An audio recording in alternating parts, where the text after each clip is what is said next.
ಓಂ ಶ್ರೀ ಗುರುಭ್ಯೋ ನಮಃ. ಓಂ ಶ್ರೀ ಗುರು ಬಸವಲಿಂಗಾಯ ನಮಃ.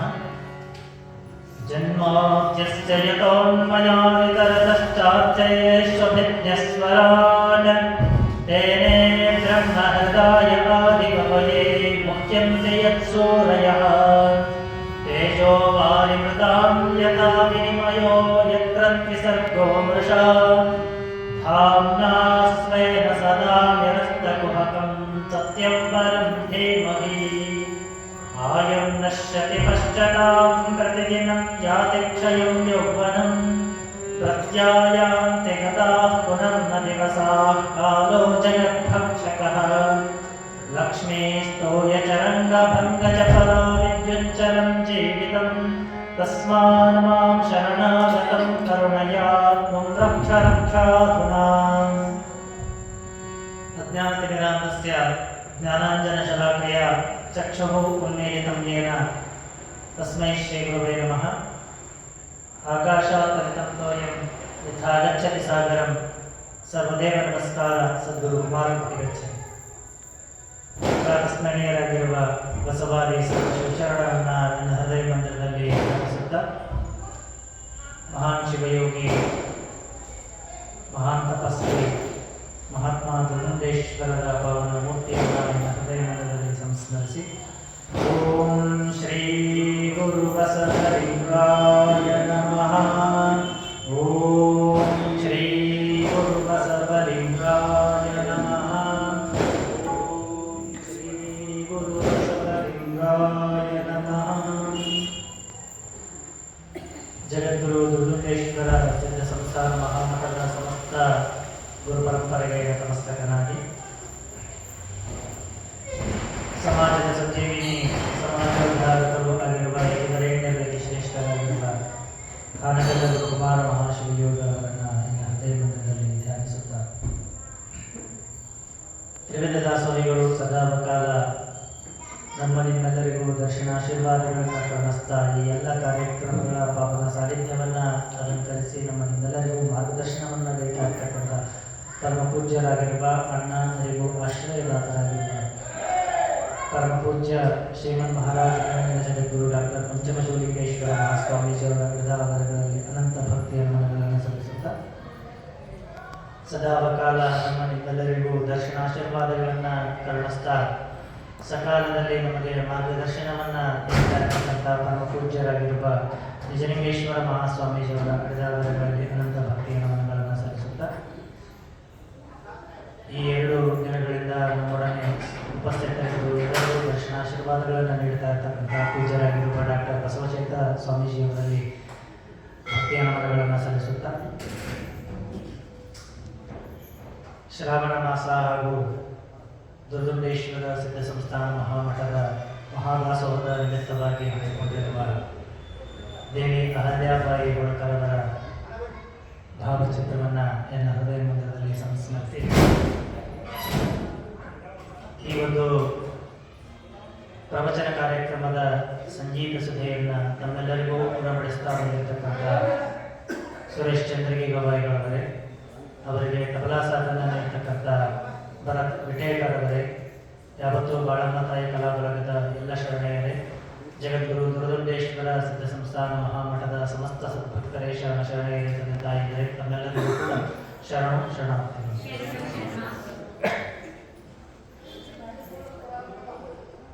ಜಗತ್ತಿನಲ್ಲಿ ಒಂದು ಎಲ್ಲ ಕ್ಷೇತ್ರಗಳನ್ನು ನಾವು ಗಮನಿಸ್ತಾ ಹೋದ್ವಿ ಅಂತ ಹೇಳಿದ್ರೆ, ಒಂದಿಷ್ಟು ಕ್ಷೇತ್ರಗಳನ್ನು ಮುಕ್ತಿ ಕ್ಷೇತ್ರಗಳು ಅಂತ ಕರೀತಾರೆ, ಒಂದಿಷ್ಟು ಕ್ಷೇತ್ರಗಳನ್ನು ಮೋಕ್ಷ ಕ್ಷೇತ್ರಗಳು ಅಂತ ಕರೀತಾರೆ, ಒಂದಿಷ್ಟು ಪಾವನ ಕ್ಷೇತ್ರಗಳು, ಒಂದಿಷ್ಟು ಸುಕ್ಷೇತ್ರಗಳು, ಹೀಗೆ ಸಾಕಷ್ಟು ಕ್ಷೇತ್ರಗಳನ್ನು ಕರೀತಾರೆ. ಆದ್ರೆ ಮನೆ ಹಂತದಲ್ಲಿ ಹೇಗೆ ಎಲ್ಲ ಇರ್ತದಲ್ಲ, ಆಗ ಭಗವಂತನಿಗೋಸ್ಕರ ಒಂದು ನಿಲಯವನ್ನು ದೇವರ ಮನೆ ಅಂತ ಮಾಡ್ತೀವಿ ಅಂತ ಹೇಳಿದ್ರೆ ಅಲ್ಲಿ ಶುಚಿತ್ವವನ್ನು ನಾವು ಕಾಪಾಡ್ಕೊಳ್ತೀವಿ. ಹಾಗೆ ಶುಚಿತ್ವವಾಗಿರ್ತಕ್ಕಂಥ ಒಂದಿಷ್ಟು ಪ್ರದೇಶಗಳಲ್ಲಿ ಮುಕ್ತಿ ಸ್ಥಾನಗಳು ಅಂತ ಹೇಳ್ತಾರೆ. ಕೆಲವೊಂದು ಕಡೆ ಸಪ್ತ ಮೋಕ್ಷದಾಯಕ ನಗರಿಗಳು, ಅಯೋಧ್ಯ, ಮಥುರಾಮಾಯ, ಕಾಶಿ, ಕಾಂಚಿ, ಅವಂತಿಕ ಅಂತ ಹೇಗೆ ಸಪ್ತ ಮೋಕ್ಷದಾಯಕ ನಗರಿಗಳನ್ನು ಹೇಗೆ ಹೇಳ್ತಾರಲ್ಲ, ಆ ರೀತಿಯಾಗಿರ್ತಕ್ಕಂಥ ಸರಣಿಯಲ್ಲಿ ಪಂಚಮುಕ್ತಿ ಕ್ಷೇತ್ರಗಳು ಅಂತ ಹೇಳ್ತಾರೆ. ಸದಾಕಾಲ ಆ ಮುಕ್ತಿಯನ್ನ ಜನರಿಗೆ ನೀಡತಕ್ಕಂಥ ಆ ಪಂಚಮುಕ್ತಿ ಕ್ಷೇತ್ರಗಳು ಯಾವುವು ಅಂತ ಹೇಳಿದ್ರೆ ನಾಸಿಕಂ ಪ್ರಯಾಗಂಚ ಪುಷ್ಕರಂ ನೈಮಿಷಂ ತಥಾ ಪಂಚಮಂ ಗಯಾಕ್ಷೇತ್ರಂ ಷಷ್ಠಂ ನ ಕುತ್ರ ವಿದ್ಯತೆ ಅಂತ ಹೇಳ್ತಾರೆ. ಈ ರೀತಿ ಪಂಚ ಮುಕ್ತಿ ಕ್ಷೇತ್ರಗಳು, ಅದರಲ್ಲಿ ಸಾಕಷ್ಟು ನಾವು ಚರಿತ್ರೆಯಲ್ಲಿ ತಿಳ್ತಾ ಬಂದಿದ್ದೀವಿ. ಹಾಗೆ ಆ ಒಂದು ಮುಕ್ತಿ ಕ್ಷೇತ್ರಗಳಲ್ಲಿ ಅತ್ಯಂತ ಪ್ರಮುಖವಾಗಿರ್ತಕ್ಕಂಥ ಒಂದು ಕ್ಷೇತ್ರ ಅಂತ ಹೇಳಿದ್ರೆ ಗಯಾ ಕ್ಷೇತ್ರ. ಈ ಗಯಾ ಕ್ಷೇತ್ರದಲ್ಲಿ ರಾಣಿ ಅಹಲ್ಯಾಬಾಯಿಯವರು ಮಾಡಿರ್ತಕ್ಕಂತಹ ಸಾಧನೆ ಅದು ಬಹಳ ಅಪಾರವಾಗಿರ್ತಕ್ಕಂಥದ್ದು. ಸಾಕಷ್ಟು ಜನರ ಬದುಕನ್ನು ರೂಪಿಸಲಿಕ್ಕೆ ಕಾರಣೀಭೂತವಾಗಿರ್ತಕ್ಕಂಥ ಅತ್ಯದ್ಭುತವಾಗಿರ್ತಕ್ಕಂತಹ ಸಾಧನೆಯನ್ನ ಈ ಒಂದು ಗಯಾ ಕ್ಷೇತ್ರದಲ್ಲಿ ರಾಣಿ ಅಹಲ್ಯಾಬಾಯಿ ಅವರು ನೆರವೇರಿಸಿದರು. ಗಯಾ ಕ್ಷೇತ್ರ ಅಂದ ತಕ್ಷಣ ಬಹಳಷ್ಟು ಜನಕ್ಕೆ ಕಣ್ಣು ಮುಂದೆ ಬರ್ತಕ್ಕಂಥದ್ದು ಯಾವುದು ಅಂತ ಹೇಳಿದ್ರೆ ಪಿಂಡ ಪ್ರದಾನ ಅಂತ ಹೇಳ್ತೀವಿ. ಅಲ್ಲಿ ಎಲ್ಲ ಕಡೆಗೂ ಸಹಿತ ಪಿಂಡ ಪ್ರದಾನವನ್ನು ನಾವು ನದಿಯ ದಂಡೆಯಲ್ಲಿ, ಒಂದು ಹೊಳೆಯ ದಂಡೆಯಲ್ಲಿ ಪಿಂಡದ ಕಾರ್ಯಗಳನ್ನು ಮಾಡಿ, ಅಂದರೆ ಪೂರ್ವಜರಿಗೆ ಅವರ ಕಾಲವಾದ ನಂತರ ಅವರಿಗೆ ನೀಡತಕ್ಕಂಥ ಒಂದಿಷ್ಟು ಪಿಂಡ ಅಂತ ಏನು ಹೇಳ್ತೀವಿ, ಅವರಿಗೆ ತರ್ಪಣ ಅಂತ ಏನು ಹೇಳ್ತೀವಿ, ಅವರಿಗೆ ಮುಕ್ತಿ ಸಿಗಲಿ, ಉತ್ತರೋತ್ತರ ಗತಿ ಸಿಗಲಿ ಅಂತ ಹೇಳ್ಬಿಟ್ಟು ಆ ಪಿಂಡ ಪ್ರದಾನ ಕಾರ್ಯವನ್ನ ಸಾಕಷ್ಟು ಜನರು ಮಾಡ್ತಾ ಇರ್ತಾರೆ. ಕೆಲವೊಂದು ವರ್ಷದಲ್ಲಿ ಮಾಡ್ತಾರೆ, ಕೆಲವರು ಪ್ರತಿ ವರ್ಷನೂ ಸಹಿತ ಅವರಿಗೆ ಉತ್ತರೋತ್ತರ ಗತಿ ಸಿಗಲಿ ಅಂತ ಮಾಡ್ತಾರೆ. ಆ ರೀತಿಯಾಗಿರ್ತಕ್ಕಂಥ ಗಯಾ ಕ್ಷೇತ್ರ ಸಾಕಷ್ಟು ಪಿಂಡ ಪ್ರದಾನಕ್ಕೆ ಪ್ರಮುಖವಾಗಿರ್ತಕ್ಕಂಥದ್ದು. ಹಾಗೆ ಯಾಕೆ ಅದು ಪ್ರಮುಖ ಆಯಿತು ಅಂತ ಹೇಳಿದ್ರೆ, ರಾಮಾಯಣದ ಕಾಲದಲ್ಲಿ ರಾಮ, ಲಕ್ಷ್ಮಣ, ಸೀತೆ ಇವರೆಲ್ಲರೂ ಸಹಿತ ವನವಾಸದಲ್ಲಿ ಹೋಗ್ತಾ ಇದ್ರು. ಒಂದೊಂದು ಕಡೆಯಿಂದ ಒಂದೊಂದು ಕಡೆಗೆ, ಸಾಕಷ್ಟು ಕಡೆಗೆ ಹೋಗ್ತಾ ಇರ್ತಕ್ಕಂತಹ ಸಂದರ್ಭದಲ್ಲಿ ಈ ಗಯಾ ಪ್ರದೇಶದಲ್ಲಿ ಇರಬೇಕಾದ್ರೆ ರಾಮನ ತಂದೆಯಾಗಿರ್ತಕ್ಕಂಥ ದಶರಥ ಕಾಲವಾಗಿ ಹೋದ, ದಿವಂಗತನಾದ ಅಂತಕ್ಕಂಥ ಸುದ್ದಿ ತಿಳಿದು ಬರ್ತದೆ. ಹೀಗೆ ತಿಳಿದು ಬಂದ ತಕ್ಷಣ ರಾಮನಿಗೆ ತನ್ನ ತಂದೆಯ ವಾಕ್ಯವನ್ನ, ಪಿತೃವಾಕ್ಯ ಪರಿಪಾಲನೆಗಾಗಿಯೇ ರಾಮನ ಅವತಾರವಾಯಿತು, ರಾಮಾಯಣ ನಡೆದು ಹೋಯಿತು ಅಂತ ಹೇಳಿ ನಾವೆಲ್ಲ ಕೇಳ್ತೀವಿ. ರಾಮನ ಮೇಲೆ ಆ ದಶರಥನ ಮೇಲೆ ಅಪಾರವಾಗಿರ್ತಕ್ಕಂಥ ಪ್ರೇಮವನ್ನು ಹೊಂದಿರತಕ್ಕಂಥ ರಾಮ ನನ್ನ ತಂದೆಗೆ ಕೊನೆಯ ಸಮಯದಲ್ಲಿ ನಾನಿಲ್ವಲ್ಲ, ಅವನಿಗೆ ಪಿಂಡ ಪ್ರದಾನವನ್ನು ಮಾಡಿ ಬರಬೇಕು ಅಂತ ಅಲ್ಲಿಂದ ಬೇರೆ ಕಡೆಗೆ ಹೋಗ್ತಾನೆ. ಆ ಸಂದರ್ಭದಲ್ಲಿ ಅಲ್ಲಿ ಫಲ್ಗುಣಿ ಅಂತ ನದಿ ಹರಿತಾ ಇರುತ್ತೆ. ಆ ನದಿಯಿಂದ ದಶರಥ ಮಹಾರಾಜ ಕೈಯನ್ನು ಹೊರಚಾಚಿ ಪಿಂಡವನ್ನ ಕೇಳ್ತಾನಂತ, ನನಗಿನ್ನೂ ಮುಕ್ತಿ ಸಿಕ್ಕಿಲ್ಲ, ನನಗೆ ಯಾವಾಗ ಪಿಂಡ ಪ್ರದಾನವಾಗ್ತದ ಅವಾಗ ನನಗೆ ಮುಕ್ತಿ ಸಿಗ್ತದ ಅಂತ ಹೇಳಿ ಆ ನದಿಯಿಂದ ಕೈ ಚಾಚಿ ಆ ಒಂದು ಪಿಂಡ ಪ್ರದಾನವನ್ನ ನನಗೆ ಮೋಕ್ಷವನ್ನ ಕರುಣಿಸು ಅಂತ ಕೇಳ್ತಾನ. ಆ ಸಂದರ್ಭದಲ್ಲಿ ರಾಮ ಲಕ್ಷ್ಮಣರಿಬ್ರು ಹೋಗಿರ್ತಾರೆ. ಆ ಸಂದರ್ಭದಲ್ಲಿ ಆ ಒಂದು ಕ್ಷೇತ್ರದಲ್ಲಿ ಸೀತಾದೇವಿ ಇರ್ತಾಳ. ಅಲ್ಲಿ ಸೀತಾ ಕುಂಡ ಅಂತ ಇನ್ನೂ ಸಹಿತ ಆ ಸೀತಾಕುಂಡವನ್ನು ನಾವು ನೋಡಬಹುದು. ಆ ಸೀತಾಕುಂಡದಲ್ಲಿ ಆ ಸೀತಾದೇವಿ ಒಬ್ಬಳೇ ಇರ್ತಾಳ. ಆ ಒಂದು ಪ್ರದೇಶದಲ್ಲಿ ಪಿಂಡವನ್ನು ಕೊಡ್ಲಿಕ್ಕೆ ಏನೂ ಇರೋದಿಲ್ಲ. ಹಾಗಾಗಿ ಅಲ್ಲೇ ದಡದಲ್ಲಿರ್ತಕ್ಕಂಥ ಮರಳನ್ನ ಸಂಗ್ರಹಣೆ ಮಾಡಿ ಪಿಂಡ ಪ್ರದಾನವನ್ನ ನೀಡ್ತಾಳೆ. ಅವಾಗ ಆ ದಶರಥ ಮಹಾರಾಜನಿಗೆ ಮೋಕ್ಷ ಸಿಕ್ತು ಅಂತ ಹೇಳ್ತಾರೆ. ಹೀಗೆ ಮೋಕ್ಷ ಸಿಕ್ತು ಆದ ತಕ್ಷಣ ಇಲ್ಲಿ ರಾಮ ಪಿಂಡ ಪ್ರದಾನವನ್ನ ಮಾಡಿ ಕಾಯ್ತಾ ಇರ್ತಾನ, ಯಾವುದಾದ್ರೂ ಒಂದು ರೂಪದಲ್ಲಿ ದಶರಥ ಮಹಾರಾಜ ಬಂದು ಸ್ವೀಕಾರ ಮಾಡಿ ಹೋಗ್ತಾನ ಅಂತ ಹೇಳಿದಾಗ ಯಾರೋ ಒಬ್ರು ಕೊಟ್ಟಿದಾರ ಅಂತ ಹೇಳಿ ಸುದ್ದಿ ಗೊತ್ತಾಗ್ತದೆ, ಯಾರು ಕೊಟ್ಟಿದಾರ ಅಂತ ಹೇಳಿ.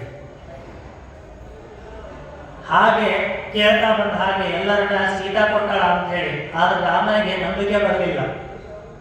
ಸೀತೆಯನ್ನ ಬಂದು ಕೇಳ್ತಾನ, ನಾನು ಪಿಂಡ ಪ್ರದಾನವನ್ನ ಮಾಡಿದ್ದೀನಿ, ಅವನಿಗೆ ಮೋಕ್ಷ ಸಿಕ್ಕಿದೆ ಅಂತ ಹೇಳಿ ಹೇಳ್ತಾಳ.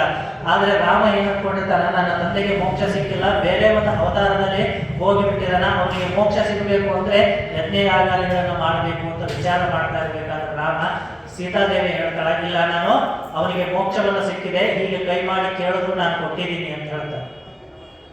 ಹಾಗಾಗಿ ಅದಕ್ಕೆ ಸಾಕ್ಷಿ ಯಾರದಾರ ಅಂತ ಕೇಳ್ತಾರೆ. ಅದಕ್ಕೆ ಸಾಕ್ಷಿ ಯಾರದಾರ ಅಂದ ತಕ್ಷಣ ಆ ಒಂದು ಸಂದರ್ಭದಲ್ಲಿ ಇಲ್ಲೊಬ್ಬ ಬ್ರಾಹ್ಮಣನಿದ್ದ, ಆ ಬ್ರಾಹ್ಮಣನ ಕರೆದು ಕೇಳಬೇಕು ಅಂತ ಹೇಳ್ತಾರೆ. ಬ್ರಾಹ್ಮಣನ ಕರೀತಾರೆ. ಕರೆದ ತಕ್ಷಣ ಅವನನ್ನ ರಾಮ ಕೇಳ್ತಾನ, ಇವರು ಸೀತಾದೇವಿ ಪಿಂಡ ಪ್ರದಾನವನ್ನು ಮಾಡ್ತಾ ಇರತಕ್ಕಂಥ ದೃಶ್ಯವನ್ನು ನೀನು ನೋಡಿದ್ಯಾ ಅಂತ ಹೇಳ್ತಾರೆ. ಬ್ರಾಹ್ಮಣನಿಗೆ ಸಂಕಷ್ಟ ಬರ್ತದೆ. ಹೇಳಿದೆ ಅಂತ ಹೇಳಿದ್ರೆ ನಿಂದೊಬ್ಬಂದ ಸಾಕ್ಷಿ ಹೆಂಗೆ ನಡೀತದ ಅಂತ ಕೇಳಿದ್ರಂದ್ರೆ ಏನು ಹೇಳಬೇಕು, ಅದಕ್ಕೆ ಪ್ರೂಫ್ ಕೊಡು ಅಂತ ಕೇಳಿದ್ರೆ ಏನು ಹೇಳಬೇಕು ಅಂತ ಹೇಳ್ಬಿಟ್ಟು ಸುಮ್ಮನೆ ಯಾವುದು ಒಳ್ಳೇದು ಅಂತ ಹೇಳಿದ್ರೆ ಗೊತ್ತಿಲ್ಲ ಅಂತ ಹೇಳ್ಬಿಟ್ಟು ನಾನು ಬಚಾವಾಗಿ ಹೋಗೋದು ಒಳ್ಳೇದ, ಮೊದಲೇ ಇವರು ಕ್ಷತ್ರಿಯರದಾರ, ನನ್ನನ್ನ ಸಂಹಾರ ಮಾಡಿದ್ರು ಮಾಡ್ಬೋದು ಅಂತ ಭಯದಿಂದ ಅವನು ನನಗೆ ಗೊತ್ತಿಲ್ಲ ನೋಡಿಲ್ಲ ಅಂತ ಹೇಳ್ತಾನೆ. ಹಾಗೆ ನೋಡದೇ ಇರ್ತಕ್ಕಂಥವನಿಗೆ ಆ ಸೀತಾದೇವಿ ಒಂದು ಶಾಪ ಕೊಡ್ತಾಳೆ. ನೀನು ಯಾವಾಗಲೂ ಸಹಿತ ಈ ಒಂದು ಪ್ರದೇಶದಲ್ಲಿ ಇರಬೇಕಾದ್ರೆ ಬಡವನಾಗೇ ಇರಬೇಕು. ಈ ಪ್ರದೇಶ ನೀನು ಬಡತನದಿಂದ ಅವತ್ತಿನ ದಿನ ಏನು ಬರ್ತದಲ್ಲ ಅದನ್ನೇ ದುಡಿದು ತಿಂದು ನೀನು ಬದುಕಬೇಕು. ಅದನ್ನು ಬಿಟ್ಟು ನಿನಗೆ ಹೆಚ್ಚಿನ ಯಾವುದೂ ಸಹಿತ ಕೂಡಿಡೋದಕ್ಕಾಗಲಿ ನಿನ್ನ ಆಸ್ತಿ ಸಂಪಾದನೆ ಮಾಡ್ಲಿಕ್ಕೆ ಆಗೋದೇ ಇಲ್ಲ ಅಂತ ಹೇಳ್ಬಿಟ್ಟು, ನಿನಗೆ ಜ್ಞಾನ ಏನೋ ಸಿಕ್ಕಾಪಟ್ಟೆ ಇರ್ತದ, ಆದ್ರೆ ನಿನಗೆ ಸಂಪತ್ತು ಅಂತಕ್ಕಂಥದ್ದು ಬದುಕೋದಿಲ್ಲ.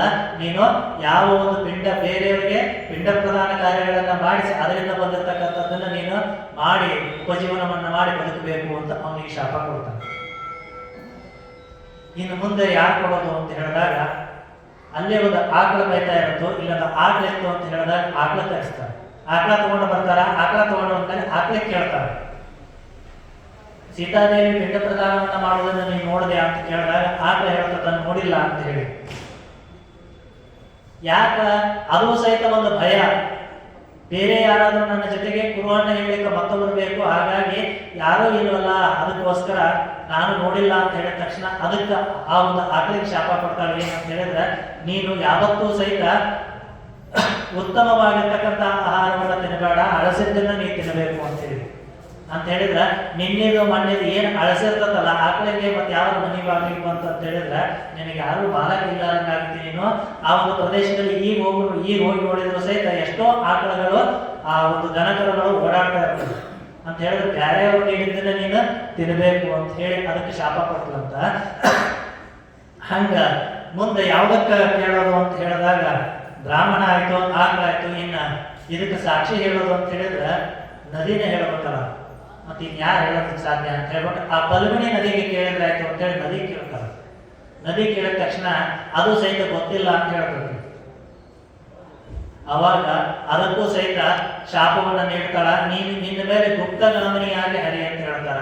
ಆ ಫಲ್ಗುಣಿ ನದಿಯನ್ನ ಗಯಾ ಕ್ಷೇತ್ರದಲ್ಲಿ ನಾವು ಹೋಗಿ ನೋಡಿದೀವಿ ಅಂತ ಹೇಳಿದ್ರೆ ಉಗಮದಲ್ಲಿ ಹಿಂದ್ಗಡೆ ಕಾಣ್ತದ. ಆ ಗಯಾ ಕ್ಷೇತ್ರವನ್ನ ದಾಟಿ ಹೋಗುವವರೆಗೂ ಸಹಿತ ಆ ನದಿ ಹರಿದಿರ್ತಕ್ಕಂಥ, ಅಂದ್ರೆ ನದಿ ಹೋಗ್ತಕ್ಕಂಥ ಒಂದು ದಾರಿ ಕಾಣ್ತದ ಹೊರತು ಒಂದು ಹನಿ ನೀರು ಕಾಣೋದಿಲ್ಲ.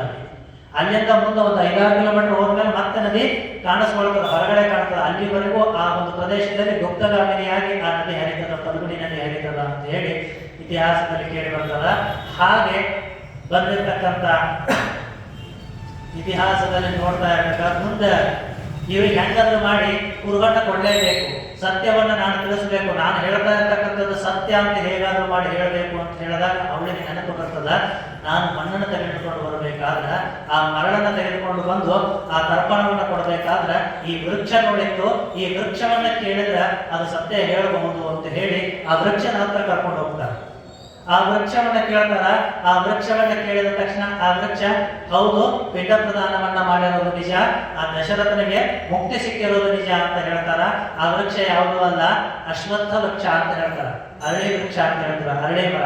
ಹಾಗಾಗಿ ಅರಳಿ ಮರಕ್ಕೆ ವರ ಕೊಡ್ತಾರ, ಈ ಒಂದು ಗಯಾ ಕ್ಷೇತ್ರದಲ್ಲಿ ಯಾರಾದ್ರೂ ಬಂದು ಪಿಂಡ ಪ್ರದಾನವನ್ನ ನದಿಗಲ್ಲ, ಬೇರೆ ಯಾವುದೋ ಒಂದು ಹಸುಗಳಿಗಲ್ಲ, ಬರೀ ಅವರ ಭಕ್ತಿಯಿಂದ ಒಂದು ಮರಳಿನ ಮುಂಡೆಯನ್ನ ಮಾಡಿ ಈ ಒಂದು ವೃಕ್ಷಕ್ಕೆ ಅರ್ಪಣೆ ಮಾಡಿದ್ರ, ವೃಕ್ಷದ ಪಾದಕ್ಕೆ ಅರ್ಪಣೆ ಮಾಡಿದ್ರ ಅವರಿಗೆ ನಿಜವಾಗಿ ಮುಕ್ತಿ ಸಿಗ್ತದ, ನಿನಗೆ ಅಂತ ಮಹತ್ತರವಾಗಿರ್ತಕ್ಕಂಥ ಶಕ್ತಿ ನಿನಗೆ ಬರ್ತದ ಅಂತ ಹೇಳಿ ಅವನು ಅಶ್ವತ್ಥ ಮರಕ್ಕ ಆ ಸೀತಾದೇವಿ ಒಂದು ವರವನ್ನ ಕೊಡ್ತಾಳ. ಅವತ್ತಿನಿಂದ ಇವತ್ತಿನವರೆಗೂ ಗಯಾ ಕ್ಷೇತ್ರಕ್ಕೆ ಹೋದ್ರಿ ಅಂತ ಹೇಳಿದ್ರೆ ಅಲ್ಲಿ ಬ್ರಾಹ್ಮಣರಾಗಿರ್ತಕ್ಕಂಥವ್ರು ಪಿಂಡ ಪ್ರದಾನವನ್ನ ಮಾಡಬೇಕು ಅಂತ ಹೇಳಿದ್ರೆ ಅಶ್ವತ್ಥ ವೃಕ್ಷಕ್ಕೆ ಪಿಂಡ ಪ್ರದಾನ, ಅಶ್ವತ್ಥ ವೃಕ್ಷದ ಕೆಳಗಡೆನೆ ಪಿಂಡ ಪ್ರದಾನ ಕಾರ್ಯವನ್ನ ಮಾಡ್ತಾರ. ಅಲ್ಲಿ ಮಾಡಿಸಿರ್ತಕ್ಕಂಥವ್ರು ಎಲ್ಲರಿಗೂ ಮುಕ್ತಿ ಸಿಗ್ತದ ಅಂತ ಹೇಳ್ತಾರೆ. ಅಶ್ವತ್ಥ ವೃಕ್ಷ ಅಷ್ಟು ಪಾವನವಾಗಿರ್ತಕ್ಕಂಥದ್ದು. ಅದಕ್ಕೆ ಹೇಳ್ತಾರ ಭಗವದ್ಗೀತೆಯಲ್ಲಿ ಶ್ರೀಕೃಷ್ಣ ಹೇಳ್ತಾರ, ಅಶ್ವತ್ಥ ಸರ್ವವೃಕ್ಷಾಣ ಅಂತ ಹೇಳ್ತಾರ, ಎಲ್ಲ ವೃಕ್ಷಗಳಲ್ಲಿಯೂ ಸಹಿತ ಅಶ್ವತ್ಥ ವೃಕ್ಷ ನಾನಾಗಿದ್ದೀನಿ ಅಂತ ಹೇಳ್ತಾರೆ.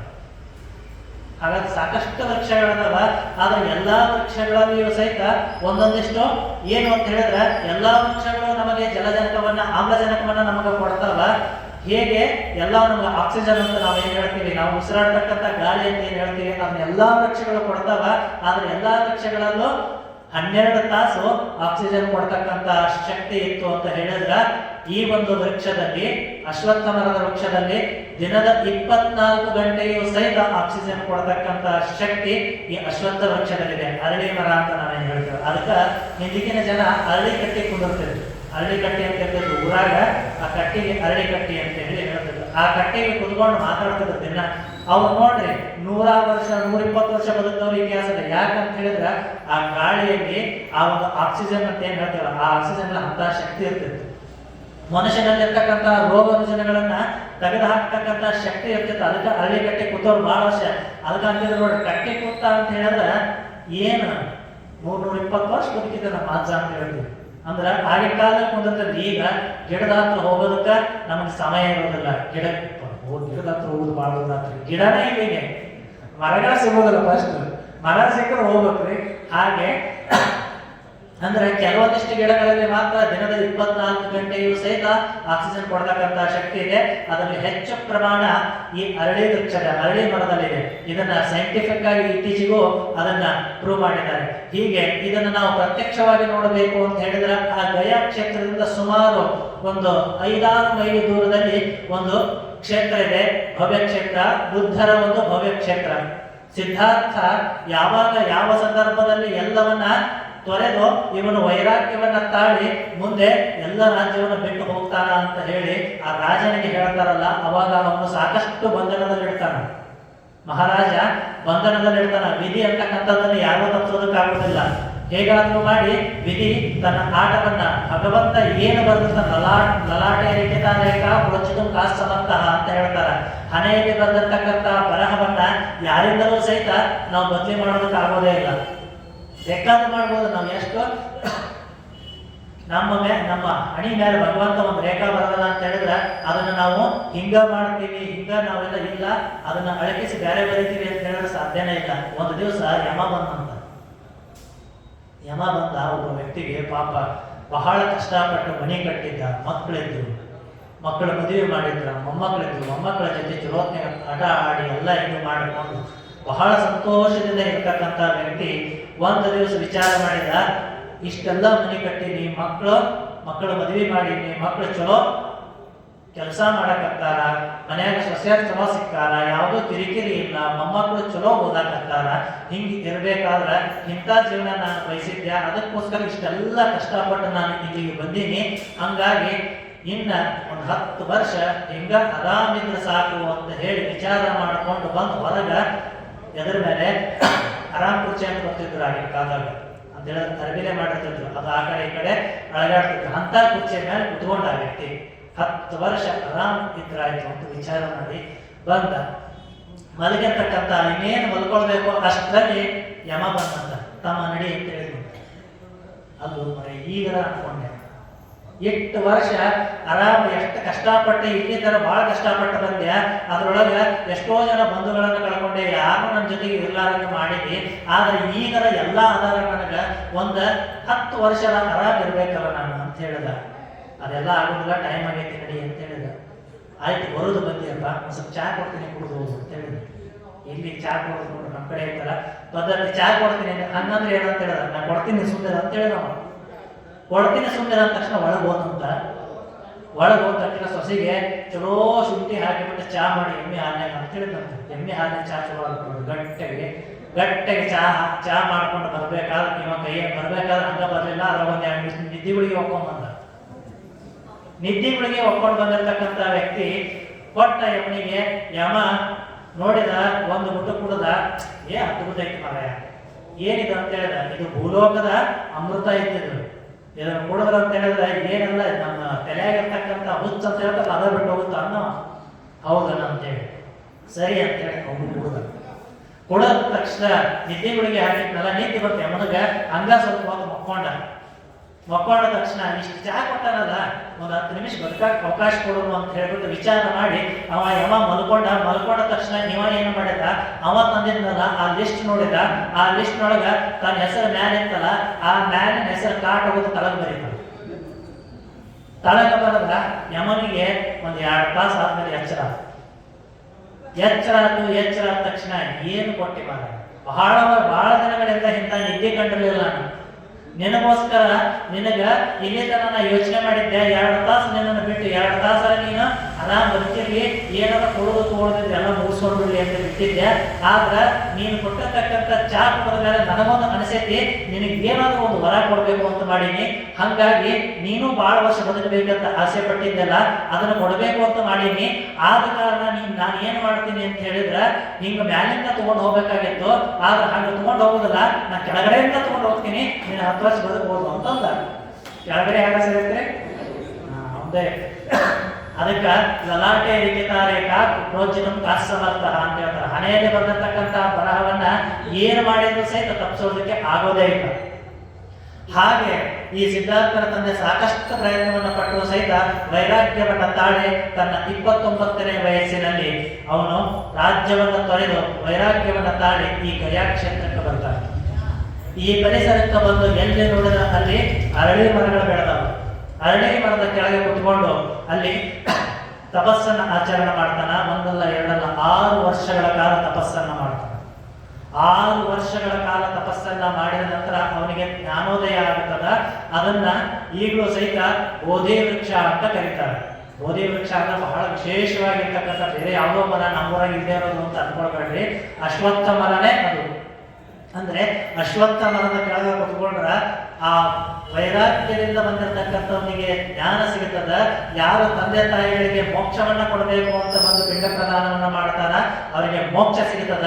ಯಾರಿಗೆ ಅನಾರೋಗ್ಯವಿದೆಯೋ ಅವರಿಗೆ ಆರೋಗ್ಯವಂತರಾಗಲಿಕ್ಕೆ ಯೋಗ ಸಿಗುತ್ತದ.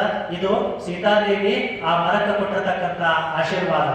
ಹೀಗೆ ಆ ಒಂದು ಬುದ್ಧನಿಗೆ ತನ್ನ 35ನೇ ವಯಸ್ಸಿನಲ್ಲಿ ಜ್ಞಾನೋದಯ ಆಗುತ್ತದೆ. ಆ ಜ್ಞಾನೋದಯ ಆಗಿರ್ತಕ್ಕಂಥ ಬುದ್ಧ ಮುಂದೆ ಒಂದು ದೊಡ್ಡದಾಗಿರ್ತಕ್ಕಂಥ ಸಾಮ್ರಾಜ್ಯದ ಬೌದ್ಧ ಧರ್ಮದ ಅಧಿಪತಿ ಆಗ್ತಾನ, ಪ್ರತಿಪಾದಕನಾಗ್ತಾನ. ಸಾಕಷ್ಟು ಜನರನ್ನ ಮೋಕ್ಷದ ಹಾದಿಯಲ್ಲಿ ನಡೆಸ್ತಕ್ಕಂಥ ಮಹಾನ್ ಜ್ಞಾನಿ ಆದ ಅಂತ ಹೇಳಿ ಆ ಒಂದು ಬುದ್ಧ ಜ್ಞಾನೋದಯ ಆಗಿರ್ತಕ್ಕಂಥ ಪರಿಸರವನ್ನ ಇವತ್ತು ಸಹಿತ ಬೋಧಗಯ ಅಂತ ಕರೀತಾರೆ. ಆ ಗಯಾ ಪರಿಸರದಿಂದ ಸ್ವಲ್ಪ ಒಂದು 6-7 ಕಿಲೋಮೀಟರ್ ದೂರದಲ್ಲಿದೆ, ಅದನ್ನ ಬೋಧಗಯ ಅಂತ ಕರೀತಾರೆ. ಹೀಗೆ ಆ ಬೋಧಗಯದಿಂದ ಆ ಬೋಧಿ ವೃಕ್ಷದಿಂದ ಅವನಿಗೆ ಜ್ಞಾನೋದಯ ಆಯಿತು. ಅಂತ ಒಂದು ಪರಿಸರದಲ್ಲಿ, ಆ ಒಂದು ಗಯಾ ಪರಿಸರದಲ್ಲಿ ತಾಯಿಯಾಗಿರ್ತಕ್ಕಂಥ ರಾಣಿ ಅಹಲ್ಯಾಬಾಯಿ ಹೋಳ್ಕರ್ ಅವರು ಮಾಡಿರ್ತಕ್ಕಂಥ ಸಾಧನೆ ಏನು ಅಂತ ಹೇಳಿದ್ರೆ, ಅದು ಅತ್ಯಂತ ಪ್ರಾಚೀನವಾಗಿರ್ತಕ್ಕಂಥ ವಿಷ್ಣು ಕ್ಷೇತ್ರ ಅಂತ ಹೇಳ್ತಾರೆ. ವಿಷ್ಣು ವಾಸವಾಗಿರ್ತಕ್ಕಂಥ ಪರಿಸರ ಅಂತ ಹೇಳ್ತಾರೆ.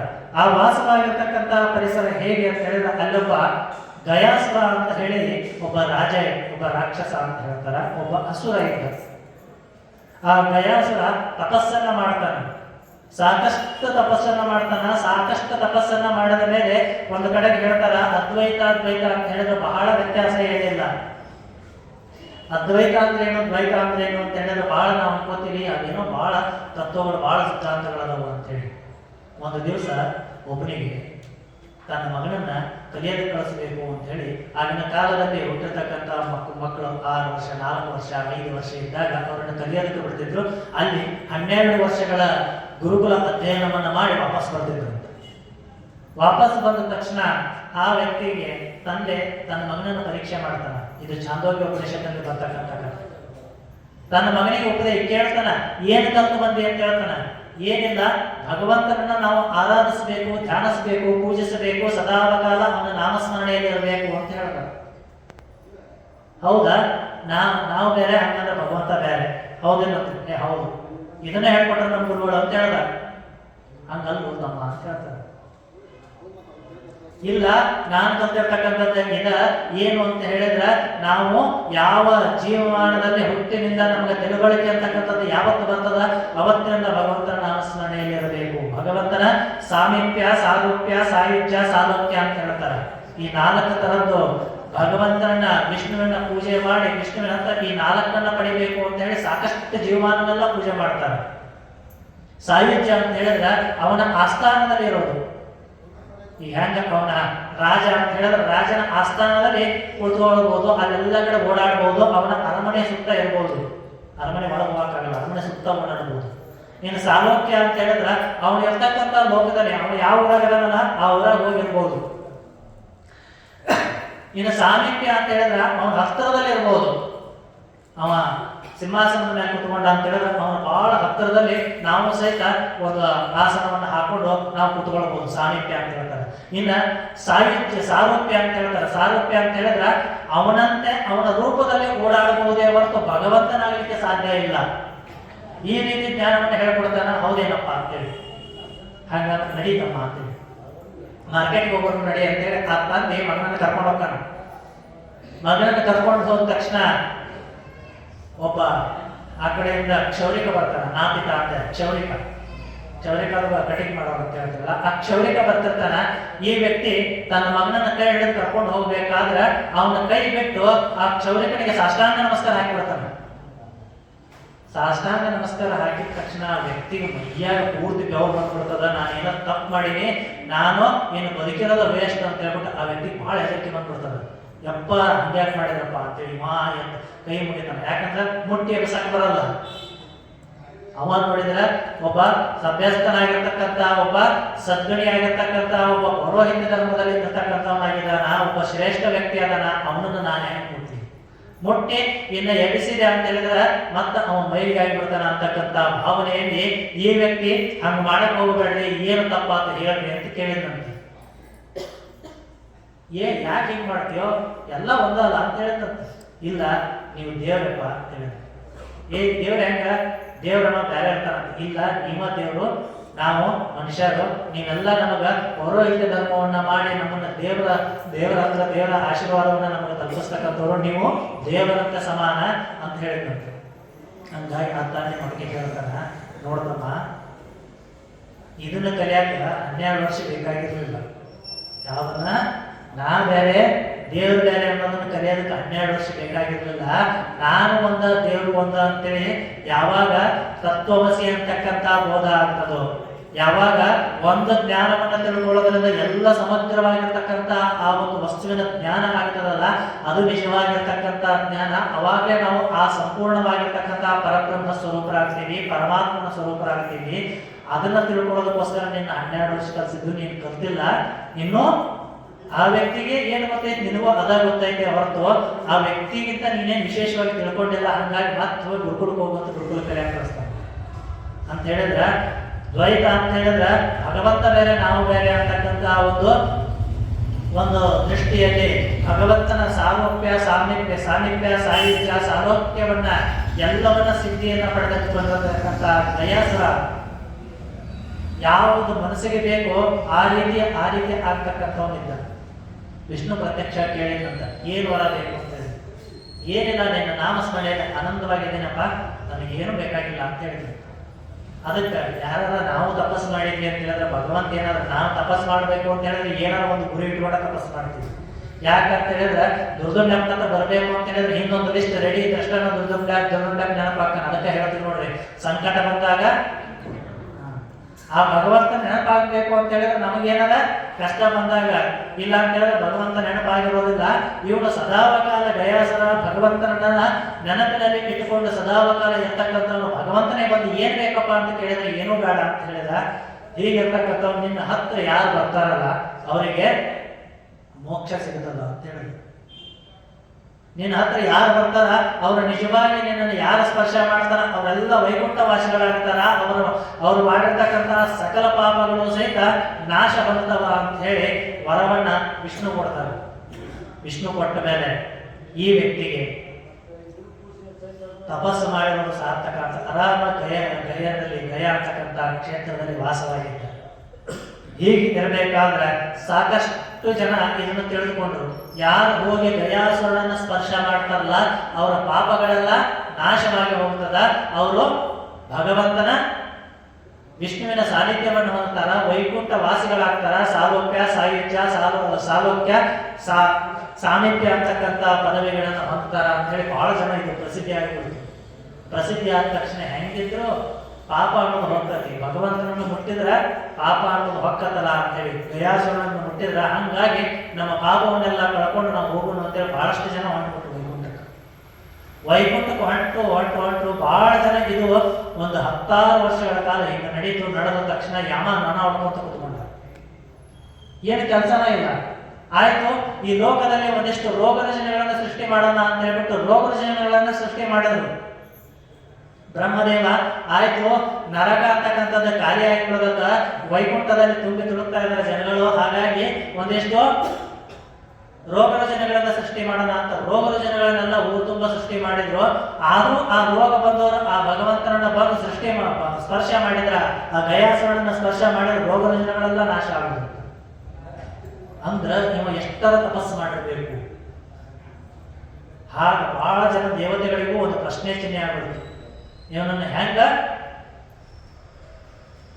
ಸಂಹಾರ ಮಾಡೋದು ಅಥವಾ ಇವನನ್ನ ಹೆಂಗ ಭಕ್ತರಿಂದ ದೂರ ಇರುವಂತೆ ಕೇಳ್ಕೊಳ್ಳೋದು ಅಂತ ಹೇಳಿ ಪರಮ ಭಕ್ತನಾಗಿರ್ತಕ್ಕಂಥ ವಿಷ್ಣುವಿನ ಪರಮ ಭಕ್ತನಾಗಿರ್ತಕ್ಕಂಥ ನಾರದ ಮಹರ್ಷಿಯನ್ನು ಕಳಿಸಿಕೊಡ್ತಾರ. ನಾರದ ಬಂದು ಹೇಳ್ತಾನ, ನೀನು ಜನಗಳಿಗೆ ಸಿಗದೆ ಇರೋ ತರ ನೀನು ಹೋಗಪ್ಪ ಅಂತ ಕೇಳ್ತಾರ. ಇಲ್ಲ, ನಾನು ವಿಷ್ಣುವಿನ ಭಕ್ತ, ವಿಷ್ಣುವನ್ನ ಯಾರು ದೇವರು ಅಂತ ಹೇಳಿ ಬರ್ತಾರಲ್ಲ ಅವರಿಗೆ ಮೋಕ್ಷವನ್ನ ಕರುಣಿಸೋದಕ್ಕೋಸ್ಕರ ನಾನು ಜನನಾಗಿದ್ದ, ನನಗ ಸಾವೇ ಇಲ್ಲ ಅಂತ ಭಗವಂತ ಆಶೀರ್ವಾದ ಮಾಡ್ಯಾನ ನನ್ನ ವಿಷ್ಣುದೇವ. ಹಾಗಾಗಿ ನಾನು ಜನಗಳನ್ನ ಬಿಟ್ಟು ಹೋಗೋದಿಲ್ಲ, ನೀ ಸಾಧ್ಯ ಆದ್ರೆ ಜನಗಳ ಬರದೇ ಇರೋ ತರ ತಡಿ ಅಂತ ಹೇಳ್ತಾರೆ. ಜನಗಳನ್ನ ತಡೆಯೋದಕ್ಕೆ ಆಗೋದಿಲ್ಲ. ಹಾಗಾಗಿ ಮತ್ತೆ ಬ್ರಹ್ಮದೇವರನ್ನ ತಪಸ್ಸು ಮಾಡಿ ಎಲ್ಲ ದೇವತೆಗಳು ಬ್ರಹ್ಮದೇವರ ಹತ್ರ ಹೋಗ್ತಾರ, ನಿನ್ನ ಸೃಷ್ಟಿಯಲ್ಲಿ ಈ ತರ ಆಗಿಲ್ಲ, ಇದಕ್ಕೆ ಪರಿಹಾರವನ್ನ ನೀನು ಕೊಡ್ಬೇಕು ಅಂತ ಹೇಳಿ ಎಲ್ಲ ಸೇರಿ ವಿಷ್ಣುವಿನ ಹತ್ರ ಹೋಗ್ತಾರ. ವಿಷ್ಣು ಎಲ್ಲ ಸೇರಿ ಮತ್ತೆ ಎಲ್ಲಾ ಒಂದು ಶಿವಲೋಕದಲ್ಲಿ ಕೈಲಾಸದಲ್ಲಿ ಕುಳಿತುಕೊಂಡು ಚರ್ಚೆ ಮಾಡ್ತಾರ. ಹಾಗಾಗಿ ಈ ಒಂದು ಶಿವನ ಮೇಲೆ, ಈ ಒಂದು ಗಯಾಸುರನ ಮೇಲೆ ಒಂದು ಯಜ್ಞವನ್ನು ಮಾಡಬೇಕು ಅಂತ ಹೇಳಿ ನೀವು ಅವನ ಹತ್ರ ಅನುಮತಿಯನ್ನು ಪಡೆದುಕೊಂಡು ಬನ್ನಿ. ಅವನ ದೇಹದ ಮೇಲೆ ಯಜ್ಞವನ್ನ ನೀವು ಶುರು ಮಾಡಿದ್ದೆ ಆದ್ರೆ ಅವನು ಯಾವಾಗ ಅಲ್ಲಿ ಮಲಗುತ್ತಾನಲ್ಲ ಅಲ್ಲೇ ಅವನ ಸಂಹಾರ, ಅವನು ಯಾವಾಗ ಭೂಮಿಯ ಸ್ಪರ್ಶ ಆಗ್ತದ ಅವನ ಸಂಹಾರ ಅಲ್ಲೇ ಐತಿ ಅಂತ ಹೇಳಿ ಶಿವ ಹೇಳ್ತಾನೆ.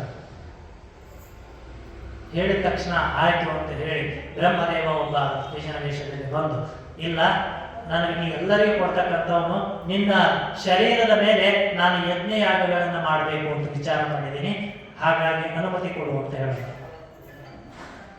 ನೀ ಯಾರು ಭಕ್ತ ಅಂತ ಕೇಳಿದ, ನಾನು ವಿಷ್ಣು ಭಕ್ತ ಅಂತ ಹೇಳಿದ. ವಿಷ್ಣು ಭಕ್ತರ ಹಾಗಾಗಿ ಯಜ್ಞಯಾಗಾದಿಗಳನ್ನು ಮಾಡ್ತೀರ, ಮಾಡ್ಕೋ ಅಂತ ಹೇಳಿದ. ಹಂಗಂದ್ರೆ ನೀನು ಉತ್ತರ ದಿಕ್ಕಿಗೆ ತಲೆ ಮಾಡು, ದಕ್ಷಿಣ ದಿಕ್ಕಿಗೆ ಕಾಲು ಮಾಡು, ಮಲ್ಕೋ ಅಂತ ಹೇಳಿದ. ಮಲ್ಕೊಂಡ ಯಜ್ಞ ಯಾಗಗಳನ್ನ ಮಾಡ್ಲಿಕ್ಕೆ ಅಂತೇಳಿ ಶುರು ಮಾಡಬೇಕು ಅಂತ ಹೇಳಿ ಬ್ರಹ್ಮನ ಮಾನಸ ಪುತ್ರರಾಗಿರ್ತಕ್ಕಂಥವ್ರು 4 ಜನ, ಸನತ್ ಕುಮಾರ, ಸನಕ, ಸನಂದ, ಸನತ್ ಸುಜಾತ ಅಂತಕ್ಕಂಥ 4 ಜನ ಋತ್ವಿಜರಾಗಿ ಕುಳಿತುಕೊಂಡು ಇನ್ನೇನು ಹೋಮ ಶುರು ಮಾಡಬೇಕು, ತಲೆ ಅಲಿಯಾಡಕ್ ಶುರು ಆಗ್ತದೆ. ತಲೆ ಅಲಿಯಾಡಕ್ ಶುರು ಆದ ತಕ್ಷಣ ಬಹಳ ಆಶ್ಚರ್ಯ ಆಯ್ತು, ಇಷ್ಟ ತಲೆ ಯಾಕ ಅಳಗಾಡಕತ್ತೈತೆ ಅಂತೇಳಿ. ಅದನ್ನು ನಿಲ್ಲಿಸಬೇಕು ಅಂತ ಹೇಳಿದ್ರೆ, ಯಾರದಾದ್ರೂ ಒಂದು ಉಸಿರನ್ನ ನಿಲ್ಲಿಸಬೇಕು ಅಂತ ಹೇಳಿದ್ರೆ ಯಮ ಅಂತಕ್ಕಂಥ ಶಬ್ದ ಬಂದ್ರೆ ಸಾಕು, ಅವನ ಉಸಿರೇ ನಿಂತು ಹೋಗ್ತದ. ಯಮ ಒಂದು ದೃಷ್ಟಿಯನ್ನ ಹಾಯಿಸಿದ್ರೆ ಸಾಕು, ಆ ಗಿಡಗಳ ನಾಶ ಬಂದು ಹೋಗ್ತಾವ. ವಾಯು ಅಂತಕ್ಕಂಥವನು ನಿಂತು ಹೋಗ್ತಾನ. ಸಕಲ ಚರಾಚರಗಳಲ್ಲಿರ್ತಕ್ಕಂಥ ಎಲ್ಲ ಜೀವರಾಶಿಗಳಿಗೂ ಯಮನೇ ಅದಕ್ಕೆ ಮದ್ದು ಅಂತ ತಿಳ್ಕೊಂಡು ಯಮನನ್ನ ಪ್ರಾರ್ಥನೆ ಮಾಡ್ತಾರ. ಯಮ ಒಂದು ದೊಡ್ಡ ಬಂಡೆಗಳಾಗಿ ಅವನ ತಲೆ ಮೇಲೆ ನಿಂತ್ಕೋತಾನ. ಆದ್ರೂ ಸಹಿತ ಅದು ಅಳಗಾಡೋದು ಇಲ್ಲೇ ಇಲ್ಲ, ತಲೆ ಅಳಗಾಡಕತ್ತಂತ ಆ ಕಡೆ ಹಿಂಗ ಅಳಗಾಡಕತ್ತು.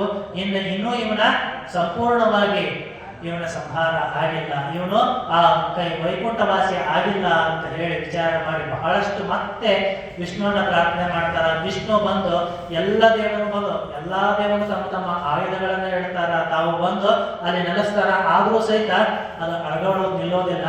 ಅವಾಗ ವಿಷ್ಣು ಬಂದು ಒಂದು ಪಾದವನ್ನ ಹಿಡಿದಿದ್ದ ಹಾಗೆ ಅವನ ತಲೆ ನಿಂತು ಬಿಡ್ತದ. ವಿಷ್ಣುವಿನ ಆಶೀರ್ವಾದ ಆಗ್ಯದ ಅಂತ ಹೇಳಿದ್ರೆ ನಾನು ಈ ಲೋಕವನ್ನ ತ್ಯಜಿಸಿ ವೈಕುಂಠ ವಾಸಕ್ಕೆ ಹೋಗಲೇಬೇಕು, ಆ ವಿಷ್ಣುವಿನ ಸಾಯುಜ್ಯ ಸಾಲೋಕ್ಯ ಸಾಮೀಪ್ಯವನ್ನು ಹೊಂದಲೇಬೇಕು ಅಂತ ಹೇಳಿ ಅವಾಗ ಹೇಳ್ತಾರ, ತೊರೆದು ಜೀವಿಸಬಹುದೇ ಹರಿ ನಿನ್ನ ಚರಣಗಳ. ಆ ಭಗವಂತನ ಪಾದ ಬಂತು ಅಂತ ಹೇಳಿದ್ರೆ ಎಲ್ಲವೂ ಸಹಿತ ಎಲ್ಲವನ್ನ ಬಿಟ್ಟು ಹೋಗ್ತಾ ಇರಬೇಕು. ಒಂದು ಗೀತೆಯನ್ನು ಕೇಳಿ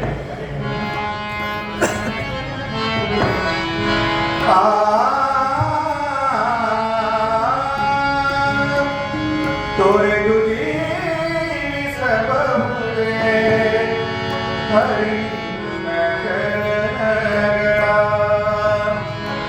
ಬರಿದೆ ಮಾದೆ ಬರಿಯುವೆ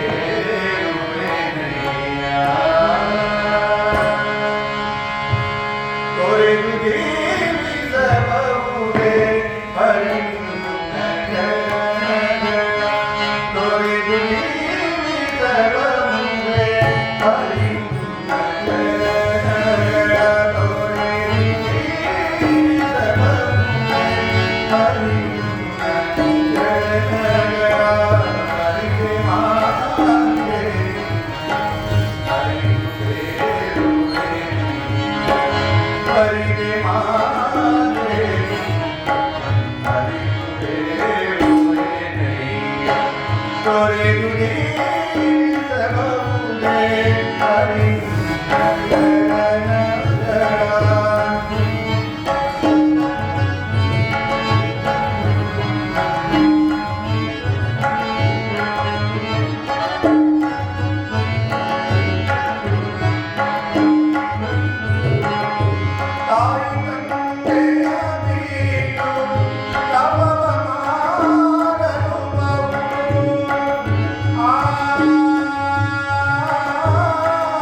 ಬಿಡಲಾಗದು ತೊರೆದು ಜೀವಿಸಬಹುದೇ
ತೊರೆದು ಜೀವಿಸಬಹುದೇ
ತೊರೆದು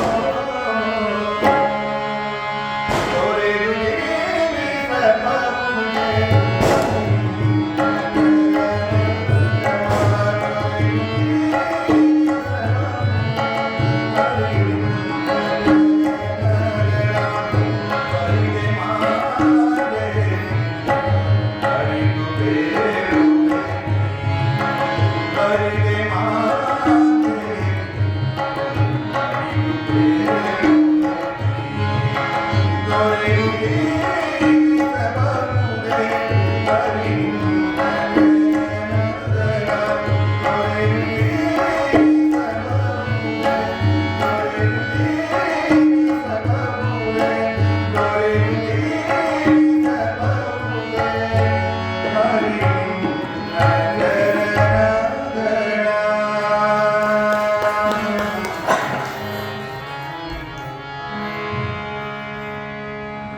ತೊರೆದು ಜೀವಿಸಬಹುದೇ ಹರಿನಿನ್ನ ಚರಣಗಳ. ಈ ರೀತಿಯಾಗಿ ಗಯಾಸುರನು ಸಹಿತ ತಾಯಿ ತಂದೆಯ ಬಿಟ್ಟು ತಪವ ಮಾಡಲೂಬಹುದು, ದಾಯಾದಿ ಬಂಧುಗಳ ಬಿಟ್ಟು ಕೊಡಲೂಬಹುದು, ಕಾಯಕ ಮುನಿದರೆ ರಾಜ್ಯವನ್ನೇ ಬಿಡಬಹುದು.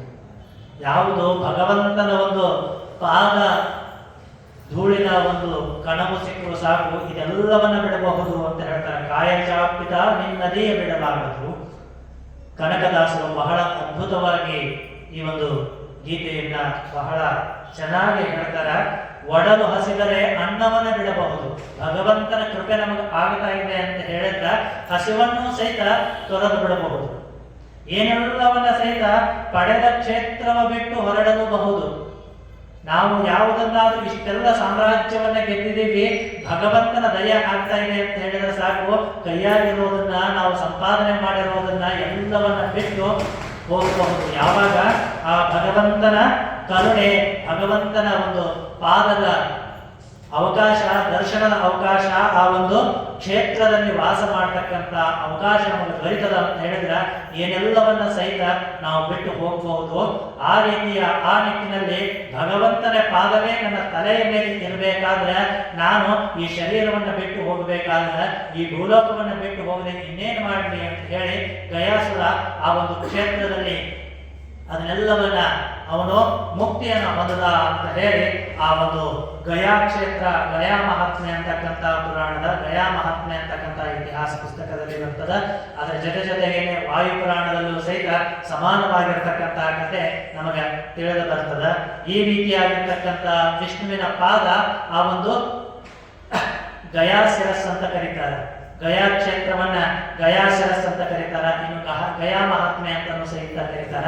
ಆ ಒಂದು ಗಯಾ ಶಿರಸ್ ಅಂತಕ್ಕಂಥ ಒಂದು ಕಲ್ಲು ಬಂಡೆಯ ಮೇಲೆ ಆ ಭಗವಂತನ ಪಾದ ಇದೆ, ವಿಷ್ಣುವಿನ ಪಾದ ಈ ರೀತಿ ಮೂಡ್ತು ಅಂತ ಹೇಳಿ ಕಥೆಯಿಂದ ನಮಗೆ ತಿಳಿದು ಬರ್ತದ. ಆ ರೀತಿಯಾಗಿರ್ತಕ್ಕಂಥ ವಿಷ್ಣುವಿನ ಪಾದ ಮೂಡಿರ್ತಕ್ಕಂಥ ಕ್ಷೇತ್ರವನ್ನ ರಾಣಿ ಅಹಲ್ಯಾಬಾಯಿಯವರು ಸಹಿತ ಜೀರ್ಣೋದ್ಧಾರ ಮಾಡಲಿಕ್ಕೆ ಕೈಗೆತ್ತಿಕೊಳ್ತಾರೆ. 1857 ಅಂತ ಹೇಳಿ ಕೆಲವೊಂದು ಇತಿಹಾಸ ಪುಸ್ತಕದಲ್ಲಿ ಬರ್ತದ. ಇನ್ನು ಕೆಲವು ಇಷ್ಟು ಇತಿಹಾಸ ಪುಸ್ತಕಗಳಲ್ಲಿ 1887 ಅಂತ ಬರ್ತದ. ಹಾಗಾಗಿ ಅವರ ಜೀವಿತಾವಧಿಯಲ್ಲಿ ಈ ಜೀರ್ಣೋದ್ಧಾರ ಕಾರ್ಯ ಆಗಿದೆ.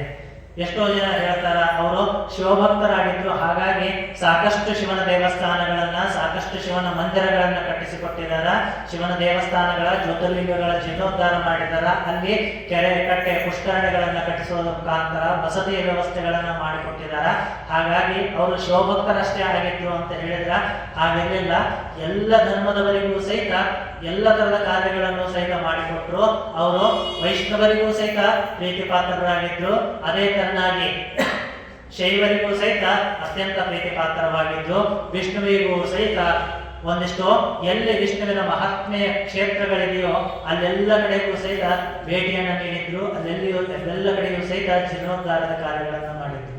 ಯಾಕಂತ ಹೇಳಿದ್ರೆ ಬರೀ ಶಿವನ ದೇವಸ್ಥಾನಗಳಷ್ಟೇ ಧ್ವಂಸವಾಗಿರ್ಲಿಲ್ಲ, ಶಿವನ ದೇವಸ್ಥಾನಗಳ ಮೇಲಷ್ಟೇ ಆಕ್ರಮಣವಾಗಿರಲಿಲ್ಲ. ಅವರು ಯೋಚನೆ ಮಾಡಿದ್ರ, ಅವರು ಏನಾದರೂ ಸ್ವಾರ್ಥಿಗಳ ಆಗಿದ್ರ, ಅವರು ಏನಾದರೂ ಒಂದಿಷ್ಟು ಮನಸ್ಸಲ್ಲಿ ಅನ್ಕೊಂಡಿದ್ರೆ ನಾನು ಶಿವಭಕ್ತನಾಗಿದ್ದೀನಿ, ಶಿವಭಕ್ತಿ ಆಗಿದ್ದೀನಿ, ಹಾಗಾಗಿ ಶಿವನ ದೇವಸ್ಥಾನಗಳನ್ನ ಅಷ್ಟೇ ಮಾಡಬೇಕು ಅಂತ ಯಾವತ್ತೂ ಅನ್ಕೊಳ್ಳಿಲ್ಲ. ಕಾಶಿಯ ಒಂದು ವಿಶ್ವನಾಥನ ದರ್ಶನದ ವೇಳೆಯಲ್ಲಿ ವಿಶ್ವನಾಥನ ಮಂದಿರವನ್ನು ಕಟ್ಟಿಸಬೇಕಾದ್ರೆ ಏನ್ ಹೇಳಿದ್ರು, ಎಲ್ಲ ಧರ್ಮವನ್ನ ಸಮಾನವಾಗಿ ಕಾಣ್ತಾ ಇರ್ತಕ್ಕಂಥವ್ರು ಆಗಿದ್ರು ಅಹಲ್ಯಾಬಾಯಿ ಅಂತ ಅಲ್ಲಿ ನಮಗೆ ತಿಳಿದು ಬಂತು. ಆ ರೀತಿ ವೈಷ್ಣವರು ಅತ್ಯಂತ ಪ್ರಾಚೀನ ಕ್ಷೇತ್ರ ವಿಷ್ಣು ಕ್ಷೇತ್ರವಾಗಿರ್ತಕ್ಕಂಥ ಈ ಗಯಾ ಕ್ಷೇತ್ರದಲ್ಲಿ ಅದ್ಭುತವಾಗಿರ್ತಕ್ಕಂಥ ಮಂದಿರವನ್ನು ಕಟ್ಟಿಸಬೇಕು ಅಂತ ವಿಚಾರ ಮಾಡ್ತಾರ. ಆ ಮಂದಿರಕ್ಕೋಸ್ಕರ ಕಲ್ಲನ್ನ ಯಾವ ರೀತಿ ಕಲ್ಲನ್ನು ಹುಡುಕಬೇಕು ಅಂತ ಹೇಳಿದ್ರೆ ಕಪ್ಪು ಕಲ್ಲುಗಳನ್ನು ಬೇಕು. ಅತ್ಯಂತ ಕಠಿಣವಾಗಿರ್ತಕ್ಕಂಥ ತುಂಬಾ ಬಲಿಷ್ಠವಾಗಿರ್ತಕ್ಕಂಥ ಕಪ್ಪು ಶಿಲೆಗಳು ನನಗೆ ಸಿಗಬೇಕು ಅಂತ ಹೇಳಿ ಒಂದಲ್ಲ ಎರಡಲ್ಲ 6 ವರ್ಷಗಳ ಕಾಲ ಹುಡುಕಿಸ್ತಾರಂತ. ಈ ವಿಷ್ಣುಪಾದ ಮಂದಿರವನ್ನ ಕಟ್ಟಿಸ್ಬೇಕು ಅಂತ ಹೇಳಿದ್ರೆ 6 ವರ್ಷ ಹುಡುಕಿಸ್ತಾರೆ. ಇಂದೋರಿನಿಂದ ಆ ಬಿಹಾರದವರೆಗೆ, ಆ ಮಹೇಶ್ವರದಿಂದ ಬಿಹಾರದವರೆಗೆ ಇರ್ತಕ್ಕಂಥ ಎಲ್ಲ ಗುಡ್ಡಗಾಡುಗಳಲ್ಲಿ ಎಲ್ಲ ಕಡೆನೂ ಸಾಕಷ್ಟು ಹುಡುಕಿಸ್ತಾರ. ಎಲ್ಲಿಯೂ ಸಹಿತ ಅವ್ರ ಆಲೋಚನೆ ಯಾವತ್ತೆ ಆ ಒಂದು ಪ್ರದೇಶದಲ್ಲಿ ಇದೇ ತರದ ಕಲ್ಲುಗಳನ್ನ ಕಟ್ಟಬೇಕು ಅಂತ ಸಂಕಲ್ಪ ಮಾಡಿದ್ರು. ಮಂದಿರ ಅದ್ಭುತವಾಗಿರ್ತಕ್ಕಂಥ ಮಂದಿರ. ಆ ಒಂದು ಮಂದಿರವನ್ನು ಕಟ್ಟಿಸ್ಬೇಕು ಅಂತ ಹೇಳಿದಾಗ ಆ ಒಂದು ಬಹಳಷ್ಟು ಕಡೆಗೆ ಎಲ್ಲ ಹುಡುಕಬೇಕು, ಕೆಲಸಗಳೆಲ್ಲ ಹುಡುಕಬೇಕು ಅಂತ ಹೇಳಿದ್ರೆ ನಾವು ಇಲ್ಲೆಲ್ಲ ಹುಡುಕಾಡಿದ್ರೆ ಇಲ್ಲಿಂದ ಹೊತ್ಕೊಂಡು ಹೋಗೋದು ನಮಗೆ ಹೇಳ್ತಾರ. ಹಾಗಾಗಿ ಅಲ್ಲಿ ಹತ್ತಿರದಲ್ಲಿ ಹುಡ್ಕೊಂಡಂತ ಬಹಳಷ್ಟು ಕಡೆ ಹುಡುಕ್ತಾರ. ಅಲ್ಲಿ ಬಥಾನಿ ಅಂತಕ್ಕಂಥ ಬಿಹಾರ ರಾಜ್ಯದ ಬಥಾನಿ ಅಂತಕ್ಕಂಥ ಪ್ರದೇಶದಲ್ಲಿ ಒಂದು ದೊಡ್ಡ ಗುಡ್ಡ ಇದೆ. ಆ ಬೆಟ್ಟದಲ್ಲಿ ಕಪ್ಪು ಶಿಲೆಗಳು ದೊರೆಯುತ್ತೆ, ಸಾಕಷ್ಟು ಬಲಿಷ್ಠವಾಗಿದೆ ಅಂತ ಹೇಳಿ ತಿಳಿದು ಬರ್ತದೆ. ಹಾಗಾಗಿ ಅದು ಮುಗೇರ್ ಜಾತಿಗೆ ಸೇರಿರ್ತಕ್ಕಂಥ ಒಂದು ಕಲ್ಲಂತೆ. ಮುಗೇರ್ ಅಂತಕ್ಕಂಥ ಜಾತಿ ಅಂದ್ರೆ ಕಲ್ಲಿನ ವಿಶೇಷವಾಗಿರ್ತಕ್ಕಂಥ ಜಾತಿಯಲ್ಲಿರ್ತಕ್ಕಂಥ ಆ ಕಲ್ಲು ಕಪ್ಪು ಶಿಲೆಯಿಂದ ಇರತಕ್ಕಂಥದ್ದು. ಆ ಕಪ್ಪು ಶಿಲೆಯ ಬೆಟ್ಟ ಉಚಿತವಾಗಿದೆ, ಅದನ್ನ ಪರೀಕ್ಷೆ ಮಾಡಬೇಕು ಅಂತ ಆ ಸಂದರ್ಭದಲ್ಲಿ ಸಾಕಷ್ಟು ಪರೀಕ್ಷೆಯನ್ನು ಮಾಡೋದ್ರ ಮುಖಾಂತರ ಆ ಮಂದಿರಕ್ಕೆ ಸೂಕ್ತವಾಗಿದೆ ಕಲ್ಲು ಅಂತ ಹೇಳಿ ವಿಚಾರ ಮಾಡಿ ಅದನ್ನ ಕಲ್ಲು ಒಡೆದು ಮತ್ತೆ ಅದನ್ನ ಅಲ್ಲಿಗೆ ಗಯಾ ಕ್ಷೇತ್ರದವರೆಗೆ ತೆಗೆದುಕೊಂಡು ಹೋಗಬೇಕು. ಅದಕ್ಕ ಕುಶಲಕರ್ಮಿಗಳು ಬೇಕು, ಅದರದೇ ಆಗಿರ್ತಕ್ಕಂಥ ಕೆತ್ತನೆಕಾರರು ಬೇಕು, ಹಾಗಾಗಿ ಆ ಕಲ್ಲನ್ನು ಹೊಡಿತಕ್ಕಂಥವ್ರು ಬೇಕು ಅಂತ ಹೇಳಿ ಅದಕ್ಕೆ ಅತ್ಯುತ್ತಮವಾಗಿ ಕಲ್ಲನ್ನ ಕೆತ್ತನೆಕಾರರು ಯಾರಿದ್ದಾರೆ, ಕುಶಲಕರ್ಮಿಗಳು ಯಾರಿದ್ದಾರೆ, ಅವೆಲ್ಲ ಸರಬರಾಜನ್ನು ಮಾಡೋದ್ರ ಮುಖಾಂತರ ಅತ್ಯುತ್ತಮವಾಗಿ ಮಂದಿರವನ್ನು ನಿರ್ಮಾಣ ಮಾಡತಕ್ಕಂಥವ್ರು ಯಾರಿದ್ದಾರೆ ಅಂತ ಎಲ್ಲ ಕಡೆಗೆ ಹುಡುಕಿಸಿ ರಾಜಸ್ಥಾನದಲ್ಲಿ ಸಿಗ್ತಾರ ಅಂತ ಹೇಳಿ ರಾಜಸ್ಥಾನದ ರಜಪುತರ ಅನುಮತಿಯನ್ನು ಪಡೆದು ಅಲ್ಲಿರ್ತಕ್ಕಂಥ ಒಂದಿಷ್ಟು ಮನೆತನಗಳನ್ನ ಉತ್ತಮವಾಗಿರ್ತಕ್ಕಂಥ ಕಲ್ಲಿನ ಕೆತ್ತನೆಕಾರರಾಗಿರ್ತಕ್ಕಂಥವ್ರ ಮನೆತನವನ್ನ ಕರ್ಕೊಂಡು ಬರ್ತಾರೆ. ಕರೆದುಕೊಂಡು ಬಂದು ಈಗಲೂ ಸಹಿತ ಪತ್ತರ್ ಕಟ್ಟಿ ಅಂತ ಇದೆ, ಬಿಹಾರದಲ್ಲಿ ಪತ್ತರ್ ಕಟ್ಟಿ ಅಂತಿದೆ. ಕಾಶಿಯಿಂದ ಆ ಬಿಹಾರಕ್ಕೆ ಹೋಗ್ಬೇಕಾದ್ರೆ ಮಧ್ಯದಲ್ಲಿ ಸಿಗ್ತದ ಆ ಪತ್ತರ್ ಕಟ್ಟಿ ಅಂತಕ್ಕಂಥ ಪ್ರದೇಶದಲ್ಲಿ ಈಗಲೂ ನಾವು ಹೋಗಿ ನೋಡಿದ್ರ ಆ ಒಂದು ರಾಣಿ ಅಹಲ್ಯಾಬಾಯಿಯವರು ತಂದು ಯಾವ ಒಂದು ಮನೆತನವನ್ನ ಇಟ್ಟಿದ್ದಿಲ್ಲ, ಆ ಮನೆತನದ ಪೂರ್ವಜರ ಕಾಲದ ಒಂದಿಷ್ಟು ಜನರು ಇನ್ನೂ ಸಹಿತ ಆ ಮನೆತನದವರು ಆ ಒಂದು ವಂಶ ಪಾರಂಪರ್ಯವಾಗಿ ಬಂದಿರತಕ್ಕಂಥವ್ರು ಇನ್ನೂ ಸಹಿತ ಆ ಕಲ್ಲಿನ ಕೆತ್ತನೆ ಕಾರ್ಯವನ್ನು ಮಾಡ್ತಾ ಇರೋದು ಇವತ್ತು ಸಹಿತ ನಾವು ಆ ಒಂದು ಗಯಾ ಕ್ಷೇತ್ರದಲ್ಲಿ ನಾವು ನೋಡಬಹುದು. ರಾಣಿ ಅಹಲ್ಯಾಬಾಯಿ ಅವರು ಒಂದು ಸ್ವಲ್ಪ ಆಶೀರ್ವಾದ ಒಂದು ಯಾವ ರೀತಿಯಲ್ಲಿ ನನಗಾಗಿದೆಯೋ ಗೊತ್ತಿಲ್ಲ. ನಾನು ಕಾಶಿ ಯಾತ್ರೆಗೆ ಹೋಗಿದ್ದೆ, ಸಂದರ್ಭ ಬಂತು ಅಂತ ಹೇಳ್ಬೇಕಾಗ್ತದೆ. ಹಾಗಾಗಿ ಕಾಶಿಗೆ ಹೋಗಿದ್ವಿ ಅಂತ ಹೇಳಿದ್ವಿ. ಈ ಒಂದು ಪುರಾಣ ನಮ್ಮ ಒದಗಿ ಬರ್ಬೇಕಾದ್ರೆ ಕಾಶಿಗೆ ಹೋಗಿದ್ವಿ ಅಂತ ಹೇಳಿದ್ರೆ ಕಾಶಿ ವಿಶ್ವನಾಥನ ದರ್ಶನವನ್ನ ಮಾಡಿ ನಮಗೆ ಎಲ್ಲಿಗೆ ಹೋಗ್ಬೇಕು ಅಂತ ಹೇಳಿದ್ರೆ ಕಾಮಾಖ್ಯ ಅಂತಕ್ಕಂಥ ದೇವಸ್ಥಾನಕ್ಕೆ ಹೋಗ್ಬೇಕು ಅಂತ ವಿಚಾರ ಮಾಡಿದ್ವಿ. ಗಯಾಕ್ಕೆ ಹೋಗ್ಬೇಕು ಅಂತ ನಾವು ಮನಸ್ಸಿನಲ್ಲೂ ಇಲ್ಲಿಂದ ಅನ್ಕೊಂಡು ಹೋಗೇ ಇಲ್ಲ. ಹಾಗಾಗಿ ಅಲ್ಲಿಂದ ನಾವು ಕಾಮಾಖ್ಯಗೆ ಹೋಗ್ಬೇಕು ಅಂತ ವಿಚಾರ ಮಾಡಿದ್ವಿ. ಕಾಮಾಖ್ಯದಲ್ಲಿ ಆ ಒಂದು ಸಲ ನಾಳೆಗೆ ಬೆಳಿಗ್ಗೆ ಟ್ರೈನ್ ಹತ್ತಿ ಕಾಮಾಖ್ಯಕ್ಕೆ ಹೋಗ್ಬೇಕು. ಅವಾಗ ಏನ್ ಹೇಳಿದ್ರು ಅಂದ್ರೆ ಕಾಮಾಖ್ಯದಲ್ಲಿ ಗೌಹಾತಿಯಲ್ಲಿ ಫ್ಲಡ್ ಬಂದಿದೆ, ಹಾಗಾಗಿ ಅಲ್ಲಿಗೆ ಯಾವುದೂ ಟ್ರೈನ್ ಹೋಗ್ತಾ ಇಲ್ಲ, ಹೋಗ್ಬೇಡ್ರಿ, ಹೋದ್ರೆ ಬಹಳ ಕಷ್ಟಕ್ಕೆ ಬೀಳ್ತೀರಿ, ಹೋಗ್ಬೇಡ್ರಿ ಅಂತ ಹೇಳಿದ್ವಿ. ಮತ್ತೆ 2 ದಿನ ಏನ್ ಮಾಡೋದು, ಇಲ್ಲಿಂದ ವಾಪಸ್ ನಾವು ಅಯೋಧ್ಯೆಗೆ ಹೋಗ್ಬೇಕು ಅಂತ ಹೇಳಿದ್ರೆ 2 ದಿನ ಆದ್ಮೇಲೆ ಟ್ರೈನ್ ಐತಿ, 2 ದಿನ ಇಲ್ಲಿ ಏನ್ ಮಾಡೋದು ಅಂತೇಳಿ ಎಲ್ಲ ಕಡೆ ಕಾಶಿಯಲ್ಲಿ ಒಂದು ದಿನ ನೋಡ್ಕೊಂಡು ಬಂದ್ವಿ. ಆದ್ರೂ ಸಹಿತ ಇನ್ನೂ ಒಂದು ದಿನ ಏನ್ ನೋಡೋದು ಅಂತೇಳಿ ಬಹಳ ವಿಚಾರ ಮಾಡಿದಾಗ ಅಲ್ಲೇ ಒಬ್ರು ಗಯಾಗೆ ಹೋಗಿ ಬರಲ್ಲ ಅಂತ ಹೇಳಿದ್ರು. ಅಲ್ಲೇನಾಯ್ತು ಅಂತ ಹೇಳಿದ್ವಿ, ಹೋಗಿ ಬರ್ರಿ ಬಹಳ ಚಲೋ ಐತಿ, ಬುದ್ಧಗಯ ಐತಿ ಅಂತ ಹೇಳಿದ್ರು.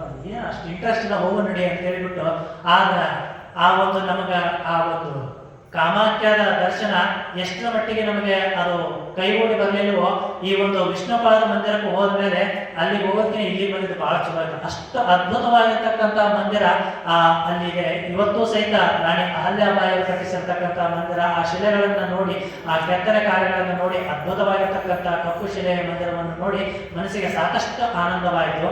ಎಲ್ಲರಿಗೂ ನಮ್ಮ ಜೊತೆ ಬಂದಿರ್ತಕ್ಕಂಥವ್ರು ಎಲ್ಲರೂ ಅಂತ ಹೇಳಿದ್ರು, ಇಲ್ಲಿ ಬಂದಿರೋದು ಅಲ್ಲಿಗೆ ನಾವು ಇನ್ನೊಂದು ಸರಿಗೆ ಅಲ್ಲಿಗೆ ಡೈರೆಕ್ಟ್ ಆಗಿ ಬರೋಣ ಅಂತ. ಇಲ್ಲಿ ಬಂದಿರೋದು ಬಹಳ ಚಲೋ ಆಯ್ತು, ಫ್ಲೈಟ್ ಬಂದಿದ್ದು ನಮ್ಗೆ ಅನುಕೂಲ ಆಯ್ತು, ಇಂಥ ಚಲೋ ಮಂದಿರ ನೋಡಕ್ ಆಗ್ತಾ ಇರಲಿಲ್ಲ ಅಂತೇಳಿ ನಮ್ಮ ಜೊತೆಗೆ ಬಂದವರೆಲ್ಲ ಹೇಳಿದ್ರು.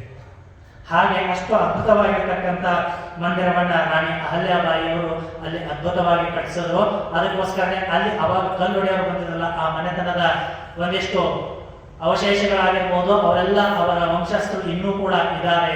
ಅವಾಗೆಲ್ಲ ಹೇಳಿದ್ರು ಪತ್ತರ್ ಕಟ್ಟಿಗೆ ಹೋಗಿ ಬರ್ರಿ, ಅದೆಲ್ಲ ಕಲ್ಲುಗಳು ಹೊಡೆಯೋರು ಅದಾರ ಅಂತ ಹೇಳಿದ್ರು. ನಾವು ಹೋಗ್ಲಿಕ್ಕೆ ಆಗಲಿಲ್ಲ, ಸಮಯದ ಅಭಾವ ಇರೋದ್ರಿಂದ ಹೋಗ್ಲಿಕ್ಕೆ ಆಗಲಿಲ್ಲ. ಹಾಗಾಗಿ ರಾಣಿ ಅಹಲ್ಯಾಬಾಯಿಯವರು ಆ ಕಾಲದಲ್ಲಿ ರಾಜಸ್ಥಾನದಿಂದ ಮನೆತನಗಳನ್ನ ಕರೆದುಕೊಂಡು ಬಂದು ಅವರಿಗೆ ಅಲ್ಲಿ ಉಳಿಲಿಕ್ಕೆ ವ್ಯವಸ್ಥೆಯನ್ನು ಮಾಡೋದ್ರ ಮುಖಾಂತರ ಅವರಿಗೆ ಯಾವುದೇ ಕುಂದುಕೊರತೆಗಳು ಬರದೇ ಇರೋ ಅವರನ್ನು ಜೋಪಾನ ಮಾಡಿ ಅವರ ಕೈಯಿಂದ ಅದ್ಭುತವಾಗಿರ್ತಕ್ಕಂಥ ಕಲಾಕೃತಿಯನ್ನು ಕೆತ್ತಿಸಿ ಅಲ್ಲಿ ವಿಷ್ಣುಪಾದ ಮಂದಿರವನ್ನ ನಿರ್ಮಾಣ ಮಾಡಿದ್ರು. ಈ ಕೀರ್ತಿ ರಾಣಿ ಅಹಲ್ಯಾಬಾಯಿ ಅವರಿಗೆ ಸಲ್ತಕ್ಕಂಥದ್ದು. ಆ ರೀತಿ ಅಂತ ಒಂದು ಅದ್ಭುತವಾಗಿರ್ತಕ್ಕಂಥ ಗಯಾ ಕ್ಷೇತ್ರದ ವಿಷ್ಣುಪಾದ ಮಂದಿರ ನೋಡಿ ವಾಪಸ್ ನಾವು ಬಂದ ಮೇಲೆ ಇಲ್ಲಿ ಇತ್ತೀಚೆಗೆ ಈ ಕಡೆಗೆ ಕರ್ನಾಟಕಕ್ಕೆ ಬರ್ತಾ ಅಜ್ಜಾರ ಪುಸ್ತಕ ಹೇಳಿದ್ರು. ಇದನ್ನೆಲ್ಲ ಓದಕತ್ತ ಮೇಲೆ ಅನಿಸ್ತು, ನಿಜವಾಗಿ ಅಜ್ಜಾರ ಆಶೀರ್ವಾದನೂ ಐತಿ ನಮಗ. ಅಹಲ್ಯಾಬಾಯಿ ಅವರ ಒಂದು ಪ್ರತಿರೂಪ ನಿಜವಾಗಿ ಒಂದು ದೈವಿ ಶಕ್ತಿಯ ಒಂದು ಜೀವನ ಅಂತಾನೆ ಹೇಳ್ಬೋದು. ಕಾರಣ ಜನ್ಮ ಅಂತ ಎಲ್ಲರೂ ಸಹಿತ ಸಾಮಾನ್ಯವಾಗಿ ಹುಟ್ಟೋದಿಲ್ಲ, ಎಲ್ಲರೂ ಸಾಮಾನ್ಯರಂತೆ ಎಲ್ಲರೂ ಹುಟ್ಟಿ ಎಲ್ಲರೂ ಹೋಗ್ತಾರ. ಆದ್ರೆ ಕೆಲವೊಂದಿಷ್ಟು ಜನ ಕಾರಣ ಜನ್ಮವನ್ನ ಪಡೆದು ಬಂದಿರ್ತಾರ. ಒಂದಿಷ್ಟು ಧರ್ಮವನ್ನ ಯದಾ ಯದಾ ಹಿ ಧರ್ಮಸ್ಯ ಗ್ಲಾನಿರ್ಭವತಿ ಭಾರತ ಅಭ್ಯುತ್ಥಾನಾಮ ಧರ್ಮಸ್ಯ ತದಾತ್ಮಾನಂ ಸಜಾಮ್ಯಂ ಅಂತ ಹೇಳಿದ್ರೆ, ಯಾವಾಗ ಅಥರ ಅಭಿಭೂಯಮಾನೇ ಧರ್ಮೇ ಪ್ರವರ್ಧಮಾನೇ ಚ ಅಧರ್ಮೇ, ಧರ್ಮ ಅಂತಕ್ಕಂಥದ್ದು ಅಭಿಭೂಯಮಾನವಾಗಿ ಕೆಳಗೆ ಹೋಗ್ತಾ ಇರುತ್ತೋ, ಅಧರ್ಮ ಯಾವಾಗ ಮೇಲೆತ್ತಾ ಇರುತ್ತೋ, ಯಾವಾಗ ಮಠ ಮಂದಿರಗಳ ನಾಶವನ್ನು ಹೊಂದ್ತಾ ಇರ್ತದೋ, ಆ ಸಂದರ್ಭದಲ್ಲಿ ಅದನ್ನೆಲ್ಲ ಎತ್ತಿ ಹಿಡಿಲಿಕ್ಕೆ ನಾನು ಮತ್ತೆ ಜನ್ಮವನ್ನ ತಾಳ್ತೀನಿ ಅಂತ ಹೇಳಿ ಭಗವದ್ಗೀತೆಯಲ್ಲಿ ಶ್ರೀಕೃಷ್ಣ ಹೇಳೋ ಹಾಗೆ, ಯಾವ ಒಂದು ಸಂದರ್ಭದಲ್ಲಿ ಔರಂಗಜೇಬನಿಂದ ಎಲ್ಲವೂ ಸಹಿತ ದೇವಸ್ಥಾನಗಳು ಹೆಸರು ಇಲ್ಲದೆ ಇರೋ ತರ ಹೋಗ್ತಾ ಇತ್ತು, ಅಭಿಭೂಯಮಾನವಾಗ್ತಾ ಇತ್ತು, ಅದನ್ನ ಮತ್ತೆ ಪ್ರವರ್ಧಮಾನವನ್ನಾಗಿ ಮಾಡಲಿಕ್ಕೆ, ಮತ್ತೆ ವಿಶೇಷವಾಗಿರ್ತಕ್ಕಂಥ ಶಕ್ತಿಯನ್ನ ಅದಕ್ಕೆ ತುಂಬಲಿಕ್ಕೆ, ಚಿತ್ಕಳೆಯನ್ನು ತುಂಬಲಿಕ್ಕೆ ಅವತಾರವನ್ನ ಎತ್ತಿ ಬಂದವರೇ ರಾಣಿ ಅಹಲ್ಯಾಬಾಯಿ ದೇವಿಯವರು ಅಂತಕ್ಕಂಥ ಮಾತುಗಳನ್ನ ತಿಳಿಸ್ತಾ, ಆ ಅದ್ಭುತವಾಗಿರ್ತಕ್ಕಂಥ ಗಯಾ ಕ್ಷೇತ್ರದಲ್ಲಿ ಸಾಕಷ್ಟು ಕ್ಷೇತ್ರಗಳನ್ನ, ಅದರ ಜೊತೆಗೇನೆ ಅಲ್ಲಿ ಆ ದೇವಸ್ಥಾನದಲ್ಲಿ ಬಹಳಷ್ಟು ಮೂರ್ತಿಗಳೇನು ಇಲ್ರಿ. ಆ ಮಧ್ಯದಲ್ಲಿ ಒಂದು ವಿಷ್ಣುವಿನ ಪಾದ ಇದೆ, ಅದಕ್ಕೆ ಚೌಕಟ್ಟನ್ನ, ಬಂಗಾರದ ಚೌಕಟ್ಟನ್ನ ಮಾಡಿಸೋದ್ರ ಮುಖಾಂತರ ಸುತ್ತ ಅಲ್ಲೆಲ್ಲ ಕಡೆಗೂ ಆ ದೇವರುಗಳನ್ನ, ಇನ್ನು ಹೊರಗಡೆ ಮಂದಿರದ ಹೊರಗಡೆಗೆ ಅಲ್ಲಿ ಎಲ್ಲ ದೇವರುಗಳನ್ನ, ಮೂರ್ತಿಗಳನ್ನ ಮಾಡಿಸಿದ್ರು ಅಂತ ಹೇಳಿ ಹೀಗೆ ಅವರ ಚರಿತ್ರೆಯಿಂದ ತಿಳಿದು ಬರ್ತದ. ಇಂತಹ ಒಂದು ಸಂದರ್ಭದಲ್ಲಿ ಇದನ್ನೆಲ್ಲವನ್ನ ನಿರ್ಮಾಣ ಕಾರ್ಯವನ್ನ ಮಾಡ್ತಾ ಇರ್ತಕ್ಕಂತಹ ಸಂದರ್ಭದಲ್ಲಿ ಎಲ್ಲ ದೇಶದ ಅಭಿವೃದ್ಧಿ ಕಾರ್ಯಗಳನ್ನ ಮಾಡ್ತಾ ಇರಬೇಕಾದ್ರೆ ಮನೆಯಲ್ಲಿ ಮೊಮ್ಮಗನ ಜನನ ಆಗಿತ್ತು ಅಂತ ನಾವು ನೋಡಿದ್ವಿ. ಆ ಮೊಮ್ಮಗನಿಗೆ ವಯಸ್ಸು ಕೂಡ ಮದುವೆ ವಯಸ್ಸು ಬಂದಿತ್ತು. ಹಾಗಾಗಿ ಮಗಳು ಮುಕ್ತಾಬಾಯಿ, ಅಳಿಯ ಯಶವಂತರಾವ್ ಮಣಸೆ ಅಂತಕ್ಕಂಥವ್ರು ಹೇಳಿದ್ರು, ಮಗನಿಗೆ ಮದುವೆ ಮಾಡೋಣ, ನಿಮ್ಮ ಮೊಮ್ಮಗನಿಗೆ ಮದುವೆ ಮಾಡೋಣ ಅಂತ ಹೇಳಿದಾಗ ಅತಿ ವಿಚಾರ ಮಾಡಿದ್ರು.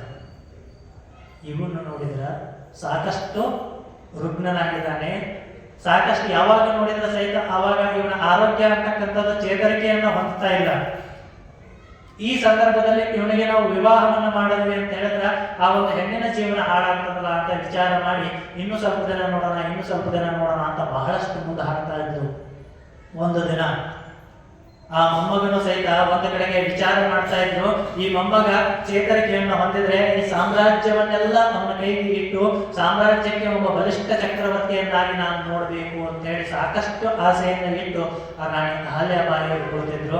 ಆದ್ರೆ ವಿಧಿ ಆಟ ಬೇರೆಯದಾಗಿತ್ತು. 15/9/1787 ಆ ನಾಥೋಬಾ ಅಂತಕ್ಕಂಥ ಮೊಮ್ಮಗನು ಸಹಿತ ನಿಧನವನ್ನು ಹೊಂದಿರುತ್ತಾನೆ. ರೋಗಗಳಿಂದ ಅವನು ಹುಟ್ಟದಾಗಿಂದ ಸಹಿತ ಕೊನೆಯವರೆಗೂ ಸಹಿತ 20 ವರ್ಷಗಳು, ಅವನು ಯಾವಾಗ 1767 ಹುಟ್ಟದ ಅಂತ ಹೇಳಿ 20 ವರ್ಷಗಳು ಸಹಿತ ಅವನು ರೋಗ ರುಜಿನಗಳಿಂದ, ಅಂದ್ರೆ ಅವನು ಚೇತರಿಕೆಯನ್ನೇ ಹೊಂದೋದಿಲ್ಲ. ಸಾಕಷ್ಟು ಇನ್ನೇನು ಚೇತರಿಕೆಯನ್ನು ಹೊಂದುತ್ತಾನೆ ಅಂತಕ್ಕಂಥದ್ದು ಸಾಕಷ್ಟು ಆಸೆಯನ್ನು ಹೊಂದಿರತಕ್ಕಂಥ ಆ ತಾಯಿಯ ಜೀವ, ಆ ಮಹಾತಾಯಿಯಾಗಿರ್ತಕ್ಕಂಥ ಅಹಲ್ಯಾಬಾಯಿಯವರು ಸಹಿತ ಬಹಳಷ್ಟು ಯೋಚನೆ ಮಾಡ್ತಿರ್ತಾರೆ. ಸಾಕಷ್ಟು ವೈದ್ಯೋಪಚಾರಗಳನ್ನ ಮಾಡಿದ್ರು ಸಹಿತ ಆ ಭಗವಂತನ ಕರುಣೆ ಆ ಮಗುವಿನ ಮೇಲೆ ಬರಲೇ ಇರುವೇನೋ, ಹಾಗಾಗಿ ಆ ಮಗುವಿನ ನಿಧನವೂ ಸಹಿತ ಆಗಿ ಹೋಗ್ತದ. ಇದು ಆದ ಮೇಲೆ ಪೆಟ್ಟ ಮೇಲೆ ಪೆಟ್ಟು ಅಂತ ಹೇಳ್ತಾರೆ. ಹಾಗೆ ಸಾಕಷ್ಟು ನೋವುಗಳನ್ನು ಹೊಂದಿದ್ರು ಸಹಿತ, ಇಷ್ಟೆಲ್ಲ ನಿರ್ಮಾಣ ಕಾರ್ಯವನ್ನ ಮಾಡಿದ್ರು ಸಹಿತ ಮುಂದೆ ನಾಳಿನ ಕತೆ ಏನಾಗ್ತದ, ಮುಂದೆ ಇನ್ನು ಯಾರಿಗೋಸ್ಕರ ಬದುಕಬೇಕು ಅಂತ ಹೇಳಿದಾಗ ಅಳಿಯ ಮತ್ತೆ ಮಗಳ ಅದಾರ, ಅವರಿಗೋಸ್ಕರಾದ್ರೂ ಈ ರಾಜ್ಯವನ್ನ ನೋಡ್ಕೊಳ್ಳೋ ರೀತಿ ಅವರನ್ನ ತಯಾರು ಮಾಡಬೇಕು ಅಂತ ಹೇಳಿ ಮತ್ತೆ ಆ ಜೀವ ಮುಂದುವರಿತದ. ಹಾಗಾಗಿ ಇನ್ನೇನು ಬಹಳ ದಿನ ಉಳಿದಿಲ್ಲ, ಇನ್ನು ನಾಡದಷ್ಟ. ನಾಳೆ ಒಂದು ಸರ್ಪ್ರೈಸ್ ಐತೆ ಎಲ್ರಿಗೂ, ಅದೇನು ನಾಳೆಗೆ ಹೇಳ್ತೀನಿ. ಮತ್ತು ಇವತ್ತು ಹೇಳಿದ್ರೆ ಅದು ನಾಳೆ ಸರ್ಪ್ರೈಸ್ ಅಂತ ಆಗೋದಿಲ್ಲ. ಹಂಗಾಗಿ ನಾಳೆ ಮತ್ತೆ 2 ದಿನ ಬಹಳಷ್ಟು ಜನ ಕರ್ಕೊಂಡು ಬರೋ. ಇವತ್ತೇನು ಗಣಪತಿ ನೋಡಕ್ ಹೋಗ್ಯಾರಲ್ಲ, ಇವತ್ತು ಗಣಪತಿ ನೋಡಕ್ ಹೋಗ್ಯಾರ, ನಾಳೆ ಗಣಪತಿ ಕಳ್ಸಕ್ ಹೋದ್ರಿ ಅಂತ ಹೇಳಿದ್ರೆ ನಮ್ಮ ಪುರಾಣ ಉತ್ಸವ ಇದೆ. ಹಂಗಾಗಿ ನಾಳಿನ ದಿನ ಬರ್ತಕ್ಕಂಥ ಪ್ರಯತ್ನವನ್ನ ಮಾಡ್ರಿ. ಹೇಗೆ ನಾಳಿನ ದಿನ ವಿಶೇಷವಾಗಿರ್ತಕ್ಕಂಥ ಒಂದಿಷ್ಟು ಅಂಶಗಳನ್ನ ನಾವು ನೋಡೋಣ. ಈಗ ಇತ್ತೀಚೆಗೆ ಕಳೆದ 10-12 ವರ್ಷಗಳಿಂದ ಭಾರತ ಪ್ರಗತಿಯತ್ತ ಸಾಗ್ತಾ ಇದೆ ಅಂತ ಹೇಳ್ಬಿಟ್ಟು ನಾವೆಲ್ಲ ನೋಡ್ತಾ ಇದ್ದೀವಿ. ಅದರಲ್ಲಿ ಸಾಕಷ್ಟು ವಿಶೇಷತೆಗಳನ್ನ ನರೇಂದ್ರ ಮೋದಿ ಅವರು ಕೊಟ್ಟರು. ಅಚ್ಚೇ ದಿನ ಅಂತ ಕೊಟ್ಟರು, ವೋಕಲ್ ಫಾರ್ ಲೋಕಲ್ ಅಂತಕ್ಕಂಥದ್ದನ್ನ ಕೊಟ್ಟರು, ಆತ್ಮನಿರ್ಭರ ಭಾರತ ಅಂತಕ್ಕಂಥದ್ದನ್ನ ಕೊಟ್ಟರು. ಇದು ರಾಣಿ ಅಹಲ್ಯಾಬಾಯಿ ಅವರ ಕಾಲದಲ್ಲಿ ಹೇಗಿತ್ತು ಅಂತಕ್ಕಂಥ ಒಂದು ವಿಶೇಷವಾಗಿರ್ತಕ್ಕಂಥ ಆಡಳಿತವನ್ನ ನಾಳಿನ ದಿನ ನಾವೆಲ್ಲ ನೋಡೋಣ ಅಂತ ಹೇಳ್ತಾ ನನ್ನ 2 ಮಾತುಗಳನ್ನ ಪರಮ ಪೂಜ್ಯ ಪಾದಗಳಿಗೆ ಅರ್ಪಿಸ್ತಾ ಇದ್ದೀನಿ. ಶುಭ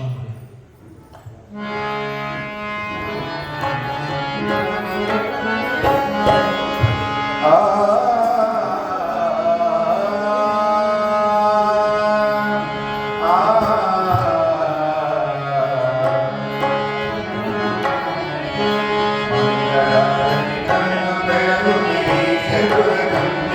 you.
जगद्गुरु शनिकेश्वर महाराज की जय मंगलम जय नमः